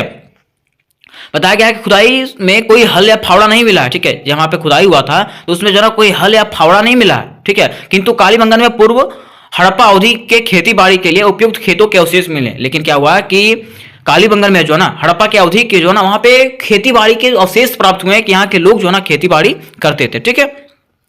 खेत में समकोण पर बनी क्वारियां मिली है जिससे पता लगता है कि खेत में एक समय में दो फसलें लगाना संभव था। जैसे हम लोग खेती करते हैं तो खेत में क्या करते हैं, दो भागों में बांट देते हैं, ठीक है, और दो भाग में जैसे पानी पटाते हैं उसमें, ठीक है। तो पानी पटाने के लिए क्या करते हैं, उसको दो भागों में बांटते हैं ना, ठीक है। तो उसी तरह से वहां पे जो है ना जब फसल लगाया जाता था उसको दो भागों में बांटा जाता था और वहां पे जो है अलग अलग तरह के फसल लगाए जाते थे दोनों तरफ, ठीक है। संभवतः हड़प्पा के लोग जो है ना लकड़ी से बने हल का प्रयोग करते थे। ऐसा बताया जाता है कि हड़प्पा के लोग जो है ना उस समय लकड़ी के बने हल का प्रयोग करते थे और इसके प्रमाण नहीं है। अगर इसके प्रमाण की बात करें तो इसका प्रमाण नहीं है कि हल को मानव या बैल खींचता था। यह नहीं बताया गया है कि हल जो है ना वह मानव खींचता था कि बैल के द्वारा खींचा जाता था, ठीक है। शायद, और उस समय यह भी बताया गया कि शायद वहां पे जो है ना पत्थर की दराती से फसलें काटी जाती थी। जैसे अभी हम लोग को काटने के लिए सामग्री उपलब्ध है, लेकिन उस समय ऐसा बताया जाता है कि वो लोग पत्थरों से क्या करते थे, फसलें को काटते थे, ठीक है। देखिए इसमें बताया जाता है कि ऐसा प्रतीत होता है कि नहरों द्वारा सिंचाई का प्रचलन नहीं था। ऐसा प्रतीत होता है ना कि नहरों द्वारा जो है ना सिंचाई का प्रचलन नहीं था, उसमें सिंचाई नहीं किया जाता था, ठीक है। हड़प्पा की मुख्य फसलें गेहूं, जौ, कपास और तिल था। हड़प्पा का जो मुख्य फसलें थे वो क्या क्या था, गेहूं था, जौ था, कपास और तिल था। इनका भंडारण जो है ना विशाल धान्य कोठरियों में किया जाता था और इनका जो भंडारण है विशाल धान्य कोठरियों में किया जाता था। बाढ़ के पानी का उपयोग जो है ना खेतों के सिंचाई के लिए किया जाता था और बाढ़ के पानी का उपयोग जो है वो खेतों के सिंचाई के लिए किया जाता था, ठीक है। अब देखिए इसका दूसरा विशेषता है पशुपालन। हड़प्पा वासी जो थे वो पशुपालन भी किया करते थे। यहाँ पे लोग बैल भी रखते थे, गाय भी रखते थे, सुअर रखते थे, मतलब हर तरह के जानवर कई लोग क्या करते थे, पशुपालन करते थे। देखिए ये लोग क्या करते थे, वे गाय और भैंस का दूध का प्रयोग भी लोग करते थे। तो हम लोग इस तरह से हम लोग जानते हैं कि यहाँ के लोग जो है पशुपालन भी करते थे, ठीक है। उसके साथ साथ देखिए यहाँ के लोग व्यापार भी करते थे। हड़प्पा वासी के लोग जो है ना आर्थिक स्थिति की बात करें, आर्थिक विशेषता की बात करें तो यहाँ के लोग जो है ना आर्थिक स्थिति मजबूत करने के लिए व्यापार भी करते थे। देखिए बताया गया है कि इस घाटी के निवासी आंतरिक तथा विदेशी दोनों प्रकार के व्यापार करते थे। सोना, कलोर तथा अनंतपुर की खानों से आता था। देखिए मतलब यहाँ की अगर बात करें तो यहाँ के लोग अपने आर्थिक स्थिति को मजबूत करने के लिए जो है ना हर तरह के व्यापार करते थे, चाहे वो आंतरिक हो, आंतरिक में देश का व्यापार हो या तो विदेश का व्यापार हो, हर तरह के व्यापार लोग करते थे, ठीक है। फिर देखिए कुटीर उद्योग, यहाँ के आर्थिक विशेषता क्या है कि यहाँ के लोग जो ना कुटीर उद्योग चलाते थे, अपना उद्योग भी चलाते थे। कैसे? जैसे कि मान लीजिए कि बताया गया है कि प्रमुखतः कुम्हारों के द्वारा चाक से निर्मित मिट्टी की मूर्तियां, खिलौने, बर्तनों के अतिरिक्त ईंटों के बड़ी पैमाने पर निर्माण किया जाता था। ठीक है, यहाँ के जो कुम्हार होते थे वो क्या करते थे, अपने चाक के द्वारा, ठीक है, क्या करते थे, मिट्टी की मूर्तियां बनाते थे, खिलौना बनाते थे, बर्तन बनाते थे। ठीक है, अतिरिक्त तरीके से मतलब बहुत सारे चीज यहाँ पे बनाया करते थे। ठीक है, जिससे उनका आर्थिक स्थिति मजबूत होता था। वो क्या करते थे, बना करके बेचते थे और बेचने के बाद उनको पैसा प्राप्त होता था, जिससे वो अपने आर्थिक स्थिति को सुदृढ़ कर सकते थे। ठीक है, उसके साथ साथ यहाँ के लोग जो है ना वो क्या करते थे, कपड़ा बुनने का भी व्यवसाय करते थे। ठीक है, तो इस प्रकार से हम लोग कह सकते हैं ना कि हड़प्पा वासी जो थे वो कुटीर उद्योग भी चलाते थे, जिससे उनका आर्थिक स्थिति जो था ना वो मजबूत होते रहता था। ठीक है, उनका आर्थिक स्थिति मजबूत था।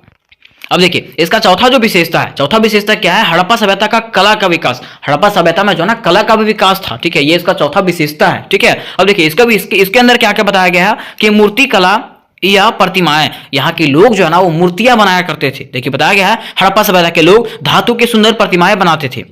इनका सबसे सुंदर नमूना कांसे की बनी एक नर्तकी की मूर्ति है। खुदाई में सेलखड़ी की बनी एक दाढ़ी वाले पुरुष की एक अर्थ प्रतिमा प्राप्त हुई है। देखिए बताया गया है कि हड़प्पा सभ्यता के जो लोग हैं ना, यहाँ पे कला का विकास हुआ था। मीन्स क्या करते थे ये लोग, धातु पे जो है ना, जैसे मान लीजिए सिक्का है, ठीक है, तो सिक्का पे वो लोग क्या करते थे, खुदाई करते थे, सिक्का पे जो है ना नक्काशे बनाया करते थे वो लोग। ठीक है, मतलब तरह तरह के जो है ना वो लोग क्या करते थे, मूर्ति कला करते थे, मूर्तियों में कला करते थे, प्रतिमाएं बनाया करते थे हड़प्पावासी। ठीक है, फिर देखिए दूसरा है चित्रकला। ठीक है, इन लोग क्या करते थे, बर्तनों पे जो है ना, बर्तनों पे, मोहरों पे चित्र बनाया करते थे हड़प्पा वासी। ठीक है, फिर देखिए मुद्रा कला। मुद्रा कला कहने का मतलब है कि हड़प्पा की खुदाई में विभिन्न प्रकार की मुद्राएं मिली है। ठीक है, हड़प्पा का जब खुदाई हुआ था तो यहाँ पे विभिन्न प्रकार के मुद्राएं मिली है और ये मुद्राएं जो ना वर्गाकार आकृति के हैं, वर्गाकार स्क्वायर शेप का है। ठीक है, जिन पर जो ना एक ओर से पशुओं का चित्र है, दूसरी ओर से लेख है। ठीक है, जिस पर क्या था, एक तरफ से पशुओं का चित्र बना हुआ रहता था और दूसरी तरफ से लिखा हुआ रहता था कि 1 रुपया का सिक्का है कि 2 रुपया का सिक्का है। ठीक है,